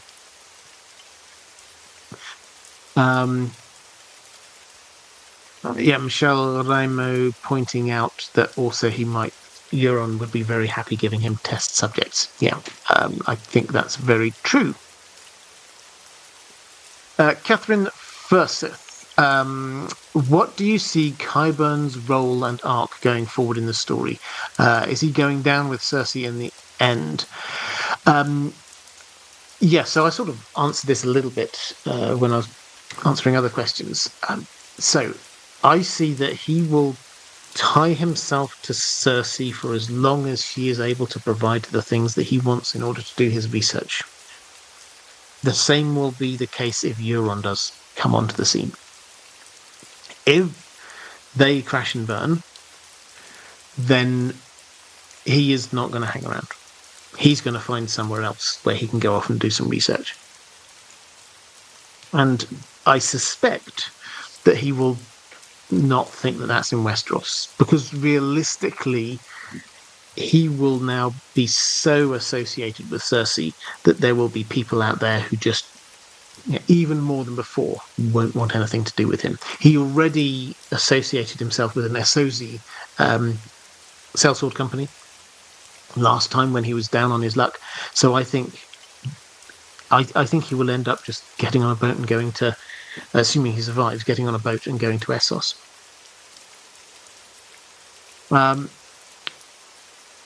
think that's the end. I've got a couple more questions, which are sort of slight tangents from my patrons, which I should get to in a moment. Now's a good time to drop any more questions about Qyburn into the chat. Northern Tommy saying, Qyburn can read people in no time. He pivots to manipulating Cersei lickety-split. Great phrase, lickety-split. But yes, absolutely, he does. It's one of his great strengths, you have to say. Jamie does see through it a bit, but from someone who is down on his luck, nobody would want to hire him or have anything to do with him, to work himself up in a matter of months from there to being a member of the small council is incredibly impressive. And the way that he does that is by seeing where's the next step. He was there with, here's a sellsword company that they don't care about whether or not the Citadel chucked me out. Here's a lord who will allow me, he doesn't want to maester, but he will allow me to do the maester things. Oh, here's a more important lord. Jamie has suddenly arrived. I can get in his good books. Oh, here's somebody even more important than him, Cersei. She's somebody in a position who might be able to help. And so it's almost like he does go, he as you say, he pivots from one person to another person, always just trying to see how do I get what I need from this person. And he will stick with somebody, even to the point where they're starting to get annoyed with him, until he finds somebody who is a step up.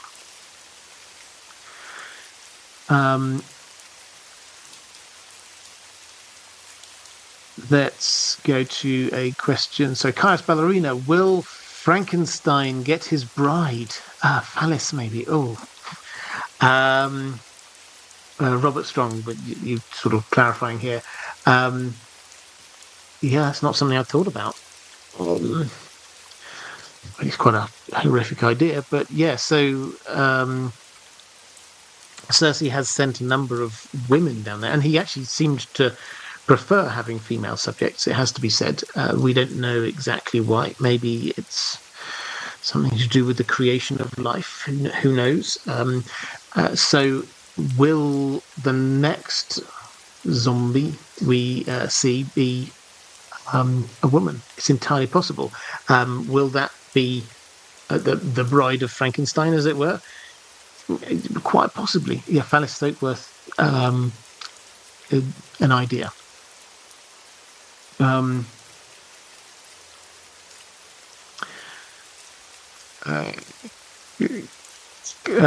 So KPSI Bobby, I'm not entirely sure how to pronounce that, saying there's no doubt Qyburn is a horrible person, but do you think from his point of view he is a scientist and serving his own curiosity, similar to Show Qyburn, or is he like Joffrey? Yeah, I think from his own perspective, he's a scientist.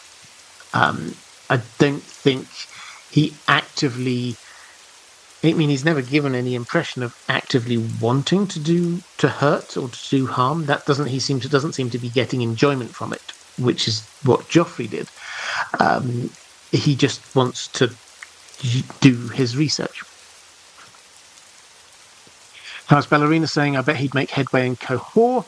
I doubt black goat worshippers care if he tortures people. Yeah, absolutely. I mean, there's probably no coincidence that the Bloody Mummers were headed up by the Black Goat of Qohor.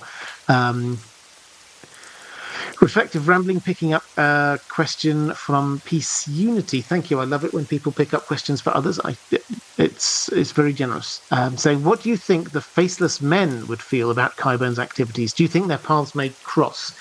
Well, as you probably, I mean, I've said this a few times. I've done videos on this. The Faceless Men are not just a cool group of assassins. This is a faith. This is a faith with religious beliefs. And Valor Morgulis is not just a cool phrase. This is a statement of belief. All men must die. They fundamentally believe everyone must, at the end of their life, they die. And that's a natural part of the way that the world operates. They, on that basis, will see anything which is preventing that from happening as, and I don't know whether they'd use this word, but heretical in some way. So they will be opposed to this. And I think that there's probably like a difference between, they recognise the sort of the others, this kind of existential threat coming there, and I think they would probably see that even as different to someone like Qyburn, who is proactively trying to stop death, animate the dead. It's, to them, it would be anathema. Is there a way that they will meet? I mean, I think Jaqen, or whoever Jaqen is masquerading as, is the only possible person I would have thought. I don't think that he's going to end up going to Bravos during the scope of this story. Maybe he'll end up going somewhere like that, but during the scope of the story, maybe he won't. But there is a faceless man in Westeros who is currently in Old Town, and he may well escape from Old Town. And where might he go? Perhaps he would head up to Castle Rock, which is where Qyburn probably will be. Martin S. I haven't yet finished the first novel, so I haven't come across Qyburn in the book series, but from the show he comes across as the ultimate unethical scientist, not nasty for its own sake, unlike Joffrey or Ramsay. Yeah, absolutely. You're very right. As I say, the only sort of big difference, I think, which is why I sort of started that, was sort of the physical appearance and the way it comes across. As Anton Lesser, I think, is fantastic actor. He imbued all the way through it. He felt a little bit kind of like made your skin crawl all the way. You didn't like him. You're not supposed to think that's not the way George R. R. Martin describes him. He describes him as being like somebody's favourite grandfather, which is very different feel. So, yes, as a character, it's very similar. It's just the kind of the feel for other characters. Ballerina, who whose, if any, head do you think is on the mountain? His own? Someone else's? Maybe one of the dwarves beheaded for Cersei? Rob's? No one's? Headless? Yeah, I think headless. I have done a video on this. What happened to the mountain's head, or something like that. There are, I think, a few clues to this. Firstly, nobody has seen it. He's never eats anything. He never says anything. If you look through kind of like the visor, then you can't see eyes. You can't see anything. So there's no evidence of a head. The helmet never comes off. It seems to be kind of soldered onto the rest of the suit of armor. Secondly, the head itself has gone to Dawn. Now, you could come up with some argument, or maybe it's not actually his head. But how many heads are actually that big? The head of, yes, a dwarf's head might be outsized, but the mountain is massive, huge. Not just outsized for a smaller person. This is massive for a big person. So they seem to be completely different scale. They do discuss this in Dawn. When it comes down there, they have this really kind of macabre feast. They put the skull. It gets sent to them. They put this on like this little pedestal, and then they have like a 7-course feast around it. And they do discuss: is it really his head? And then everyone's like, well, I guess so, because that's a pretty distinctive size. And what on earth has Cersei got to gain for not sending his head? And Cersei doesn't seem to. We get a few interactions between her and Qyburn about this, and every time she's like, "Have you sent the head? The head's going there." She never thinks we need to keep this head for a future zombie mountain. She doesn't even know about the future zombie mountain, so she thinks that the head's gone down there. The Dornish think pretty much is the head. You're relying, if you think it's not the mountain's head, you're relying basically on Qyburn having managed to find from somewhere a skull the size of the mountain's head, and then sending that off, lying to Cersei about it, whilst keeping the mountain's head, which is not impossible, but it doesn't seem likely. And that's the third bit of evidence that I would add into this is way back in book 1. Bran has, in that chapter when he's unconscious and he has this kind of dream chapter, and he looks around and he sees his family dotted about, and he also sees some threats. He sees somebody who's very clearly Jaime. He sees someone who's very clearly the Hound, and he sees someone who's very clearly the Mountain. And I don't have the exact quote off the top of my head, but he looked inside the helmet and there was nothing, just blackness, black blood or something like that. And that is like, so the Mountain in Bran's vision did not have a head. So my instinct, and George R. R. Martin loves these kind of horror things, and it actually works in a horror sense. He hasn't got a head. Imagine like at some point he gets into a fight and like somebody bashes the helmet off and there's nothing there, but the rest of his body's still moving. That would be pretty horrific.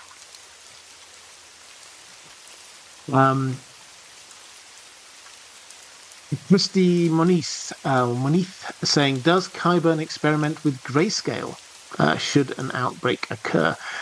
We've not known that he experiments with grayscale. Should an outbreak occur? Well, the most likely way in that part of the world it would occur is through John Connington. And John Connington is only going to be in the city, I think, once Cersei and Qyburn have gone. So it's... he certainly would have some thoughts and ideas about it, I feel sure. but it doesn't seem to have been his specialist subject of research, and the chances of him coming into contact with it, certainly in the next book, are quite limited, I think.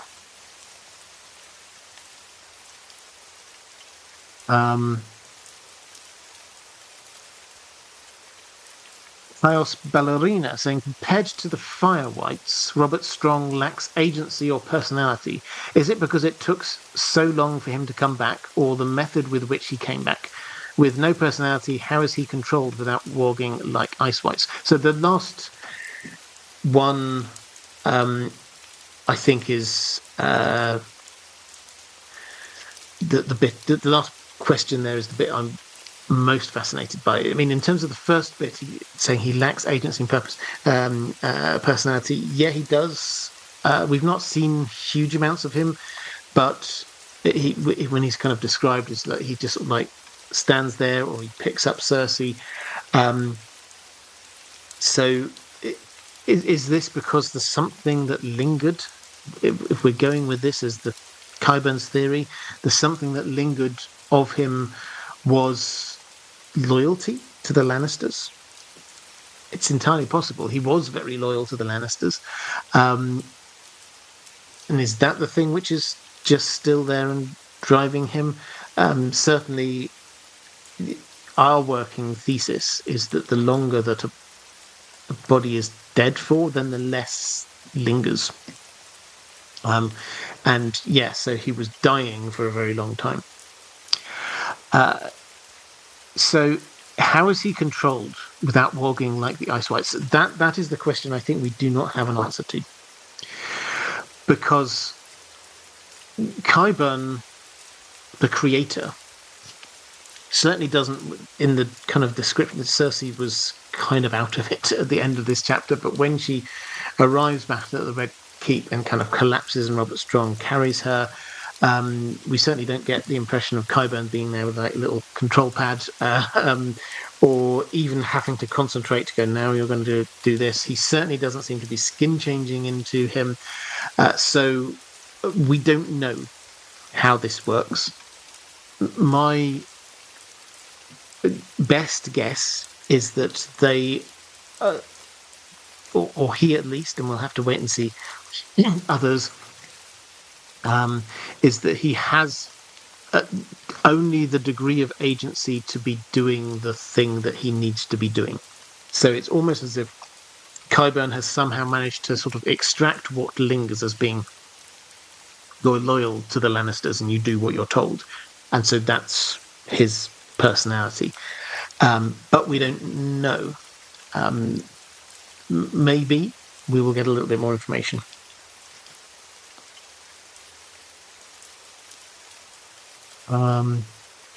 Reflective Rambling gifted 1 IDG Live membership. Thank you very much. That's really kind. That's really nice. So let's go to question from Martin S. Somebody's grandfather? If that is the description, it sounds similar to one of the children of the Light Commanders, Geofram Bonholt in The Wheel of Time, if I recall correctly. Well, I'll go back to it just because it's there. Qyburn was old, but his hair still had more ash than snow in it, and the laugh lines around his mouth made him look like some little girl's favourite grandfather. So that's the line that we have to describe him. Let's go to Martinez again. Thank you very much. I was wondering about magic in A Song of Ice and Fire. Is there a built-in talent there in the Wheel of Time or Star Wars style, or is it just a matter of learning and understanding the required rituals? Is it maybe unknown? So this is to a degree of mystery. George R. R. Martin likes there being a mystery to this kind of thing. There certainly seems to be a need for intentionality, but there also magic does seem to sort of pass down through generations, as it were. So the skin changing and potentially green seer magic seems to pass down through those of First Men, heritage in some way. The dragon dreams passed down through Targaryen, Valyrian heritage in some way. And there are presumably others. I have my suspicions about the Spicer family, for example. So there certainly seems to be some kind of magical bloodline thing going on here, some kind of innate talent that you have to have. But along with that, there needs to be study. You need to understand it. Miri Mazda went off to a Shire and studied. She lists all the different people she studied under. You get Melisandre, who says that she has spent, she's been practicing her arts and studying for years beyond count, or whatever the phrase is. So study and learning and understanding is also a part of it. Basically, could any random person see stuff in the flames? Could any random person perform some dragon magic? Potentially, because magic is uncertain, but generally speaking, it appears there needs to be some kind of aptitude and some kind of which could also be triggered, perhaps, and some kind of learning and intentionality.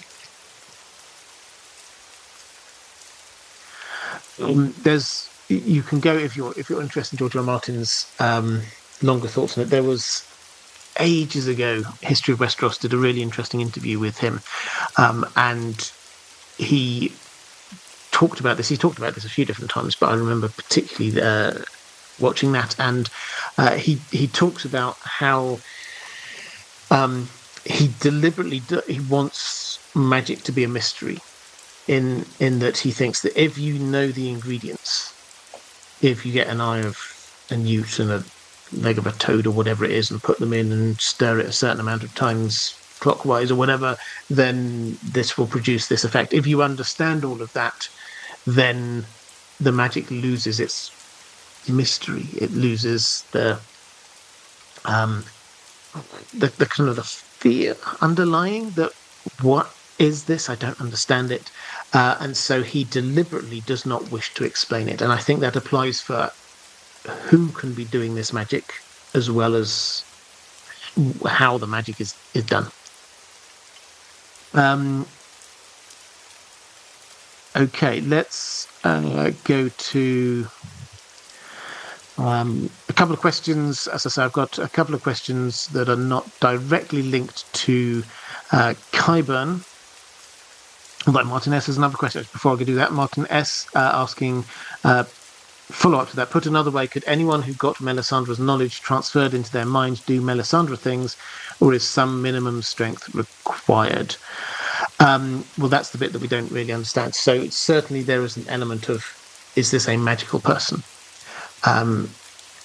There's also an element of, is this a magical time and moment? There's also an element of, is this magical sort of formula done? Have you performed the ritual correctly? All of these different things are there, but George R. R. Martin deliberately throws in some things that just make us go, well, how does that work? So my favourite example of this is the first time that Beric Dondarrion is brought back to life, is that you get Thoros of Myr brings him back to life by doing the last kiss, effectively the last rites on him. No thought of or intention of bringing him back to life, but he does anyway. That seems to go against all of this kind of idea of intentionality. Is that, well, how did that work then? Was that direct intervention by the gods? Who knows? Right, let's go to Alfred saying, hello, Robert. Apologies for asking an off-topic question. Not a problem. I was travelling during the last live stream. Okay, not a problem at all. The World of Ice and Fire tells two possible versions of the long night. One in which the sun never rises, and another in which the spring does not arrive. The fan community in general prefers the first one, but I think the second one is more probable. What is your opinion? My opinion is that the long night was brought by the others. Right in the prologue to the very first book, we get It's cold and wintry and north of the wall. No, not wintry because it's not. Winter hasn't arrived yet, but it's cold north of the wall. But then the moment that the others advance, that entire atmosphere seems to change. There's a chill in the air. Everything is just shifts, and that I think is showing us that they bring an artificial change to the weather, the climate, something along those lines. So my instinct is that if the first long night was a time when there were lots of these others who were all over Westeros, then what that means is that it was darkness, it was cold. Both of those things could be ways that people could have interpreted it. The sun never rises because it's dark. You never see the sun. Spring never arrives because it feels like it's always winter. So my take is that both of them are observations of what happened rather than explanations of why it was happening, if that makes sense. Chaos Ballerina, what is your opinion of the theory that Qyburn might bring back one of Cersei's children? Unlikely, but Untommen is my favourite candidate for the Valonqar. Because, you say unlikely because you think it's Jaime, but Untommen is my favourite candidate for the Valonqar. So, will he bring back one of Cersei's children? I mean, he's not bringing back Joffrey. Joffrey's gone. Myrcella or Tommen? I mean, possibly. The argument for Tommen is that the Valonqar is little brother. Tommen is a little brother. He will put his hands around your pale white throat. Why would zombie Tommen try to kill her? That bit I don't know. Would he just turn on her? It's not clear. I would say I kind of get it as an idea. Maybe she's so distraught, but that she says to Qyburn, bring him back. Okay, I mean, it's pretty horrific, but maybe. But then the next bit of logic is just like, it feels kind of speculative and just based upon this one idea of who the little brother should be. Jaime is also obviously a little brother, and I think that there's a whole lot more kind of character arc stuff there that leads to him being the most likely Valonqar.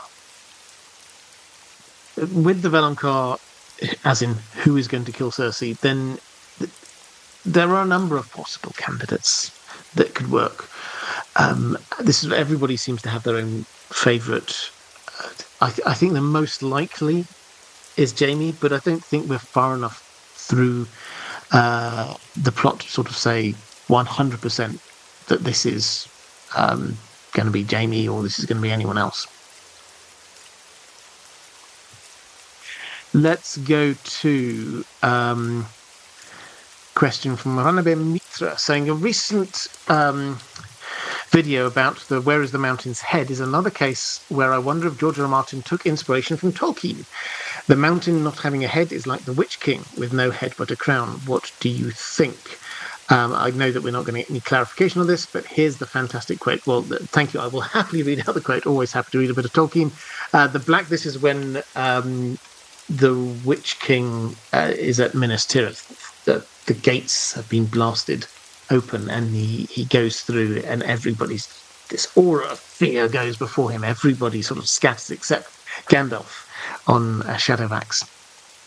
The Black Rider flung back his hood, and behold, he had a kingly crown, and yet upon no head visible was it set. The red fires shone between it and the mantled shoulders vast and dark.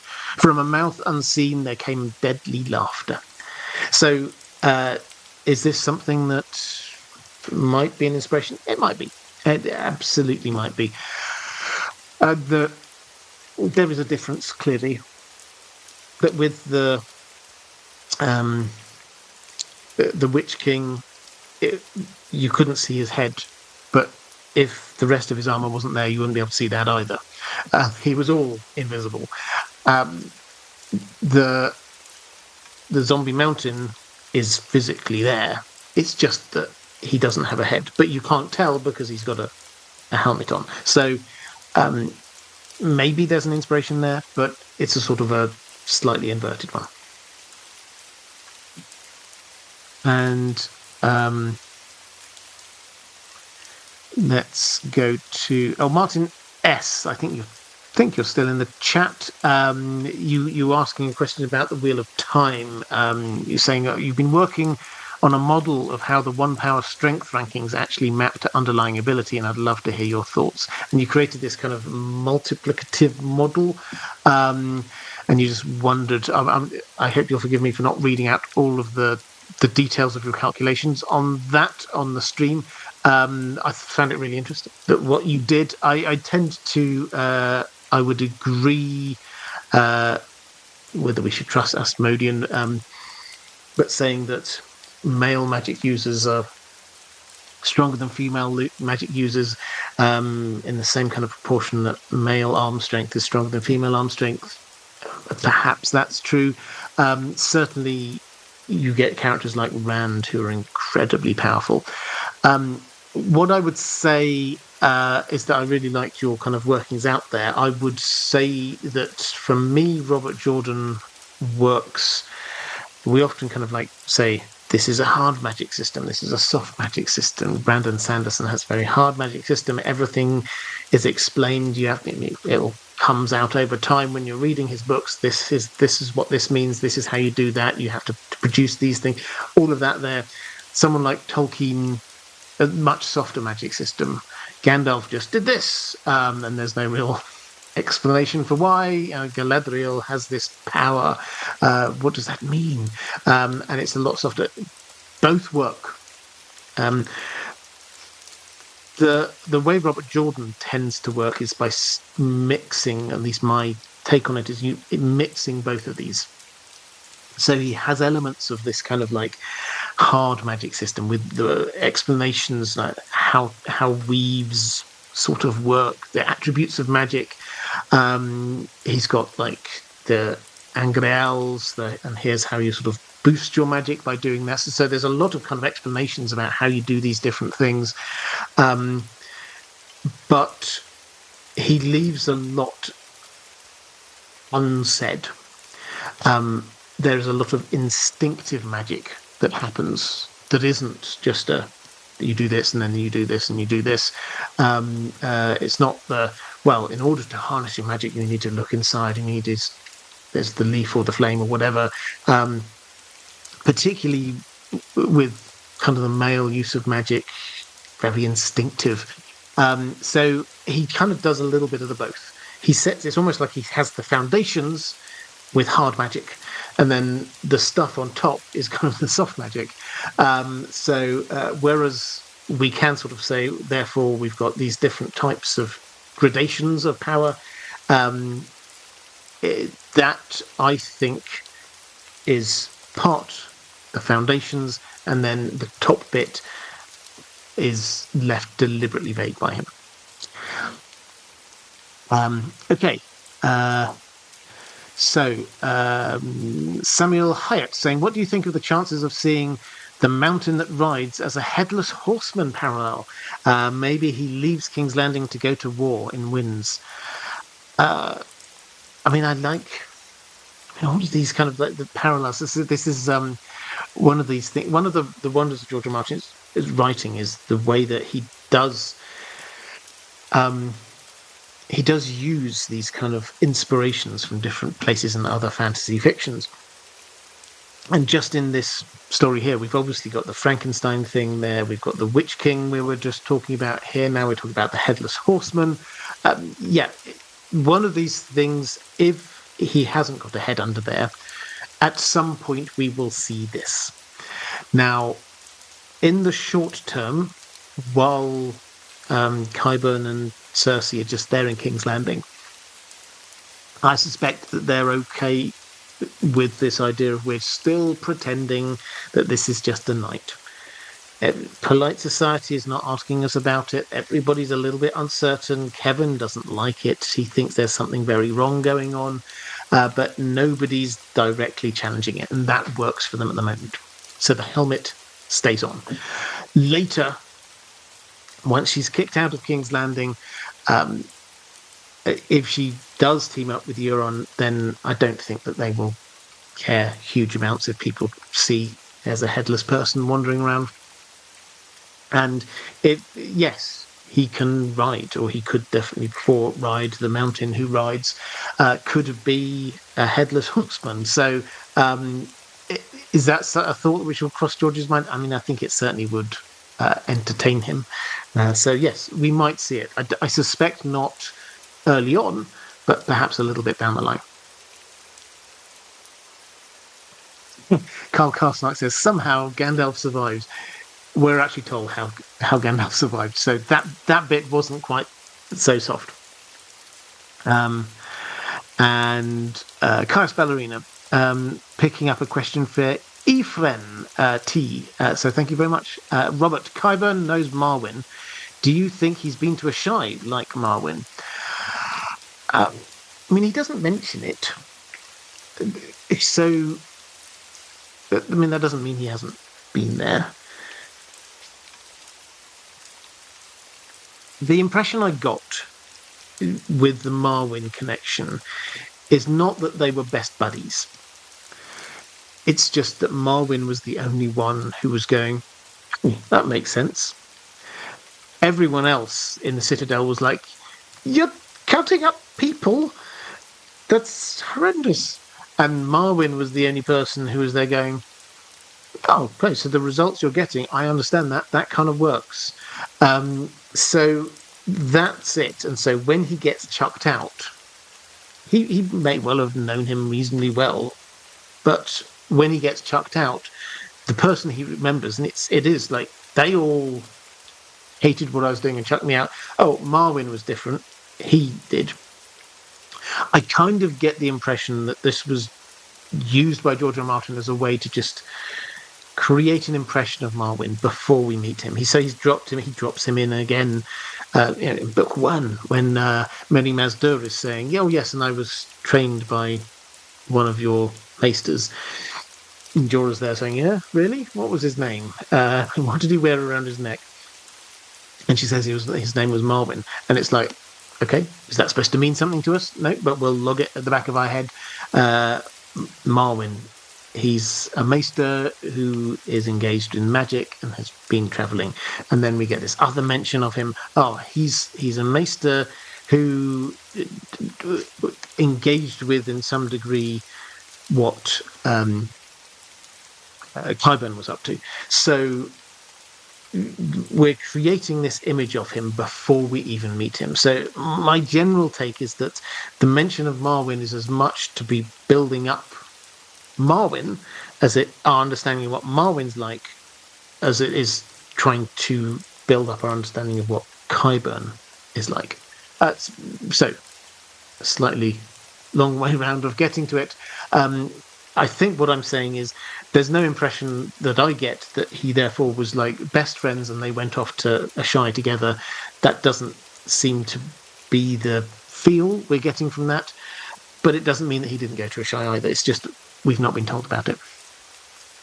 He doesn't say much about his past, it has to be said. Right. So I think Peter Kubik saying, I'm going to turn this stream into In Deep Sleep. Well, you're very welcome to. You're absolutely welcome to. Okay, so next week, what we are going to be doing is we will do the Wall, which was the pre-recorded stream I was going to do and half did, but didn't get a chance to finish it off. So all of the patron questions which you submitted, patrons, thank you very much for that. I will be answering them next week. What else is coming up that I need to say? Witcher stuff. If you're into The Witcher, I don't know. I mean, this is obviously a Song of Ice and Fire stream. there's a couple of Witcher things happening soon. In next week, on the 30th, 4 days' time, the latest Witcher book is out. A new, proper Andrzej Sapkowski has written a new Witcher book, and the English translation of that is coming out then. So I will obviously be reading it very quickly. I'll try and do some kind of a breakdown or something of it. Let me know in the comments below what you'd like from that. I mean, my instinct is just to do a sort of explanation of the book as a whole. This is what it is. This is where it's set. If you've not had a chance to read it, or you won't get a chance to read it, this is what happens at a high level. That instinctively, that's what I want to do. But let me know if you think I should do something else, or you think you'd like a non-spoiler version. I don't know. So anyway, I will be doing a video about that. I'll probably do a couple more Witcher ones. I tend to do my Witcher videos when there's a Witcher thing going on, because also at the end of next month, The Witcher Season 4 is out. So I won't be covering that as a TV show. I won't be doing episode breakdowns and things like that, but I will do a few extra Witcher videos over the course of the next month or so. And that is, of course, also with videos on Lord of the Rings and A Song of Ice and Fire, as usual. Okay, I think with that, I will say that appearing... well, first of all, patrons, thank you. Moderators, thank you. Could you give, if you're there watching this live, could you give the moderators another little bit of love? I would appreciate it.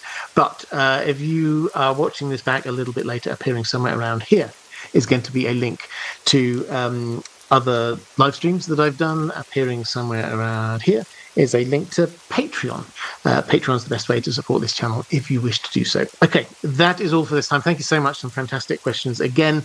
The Wall next time, and then maybe we'll do a Lord of the Rings one again. It's been a little while since we've done that, so that the week after. Take care, everyone, and I'll see you again soon.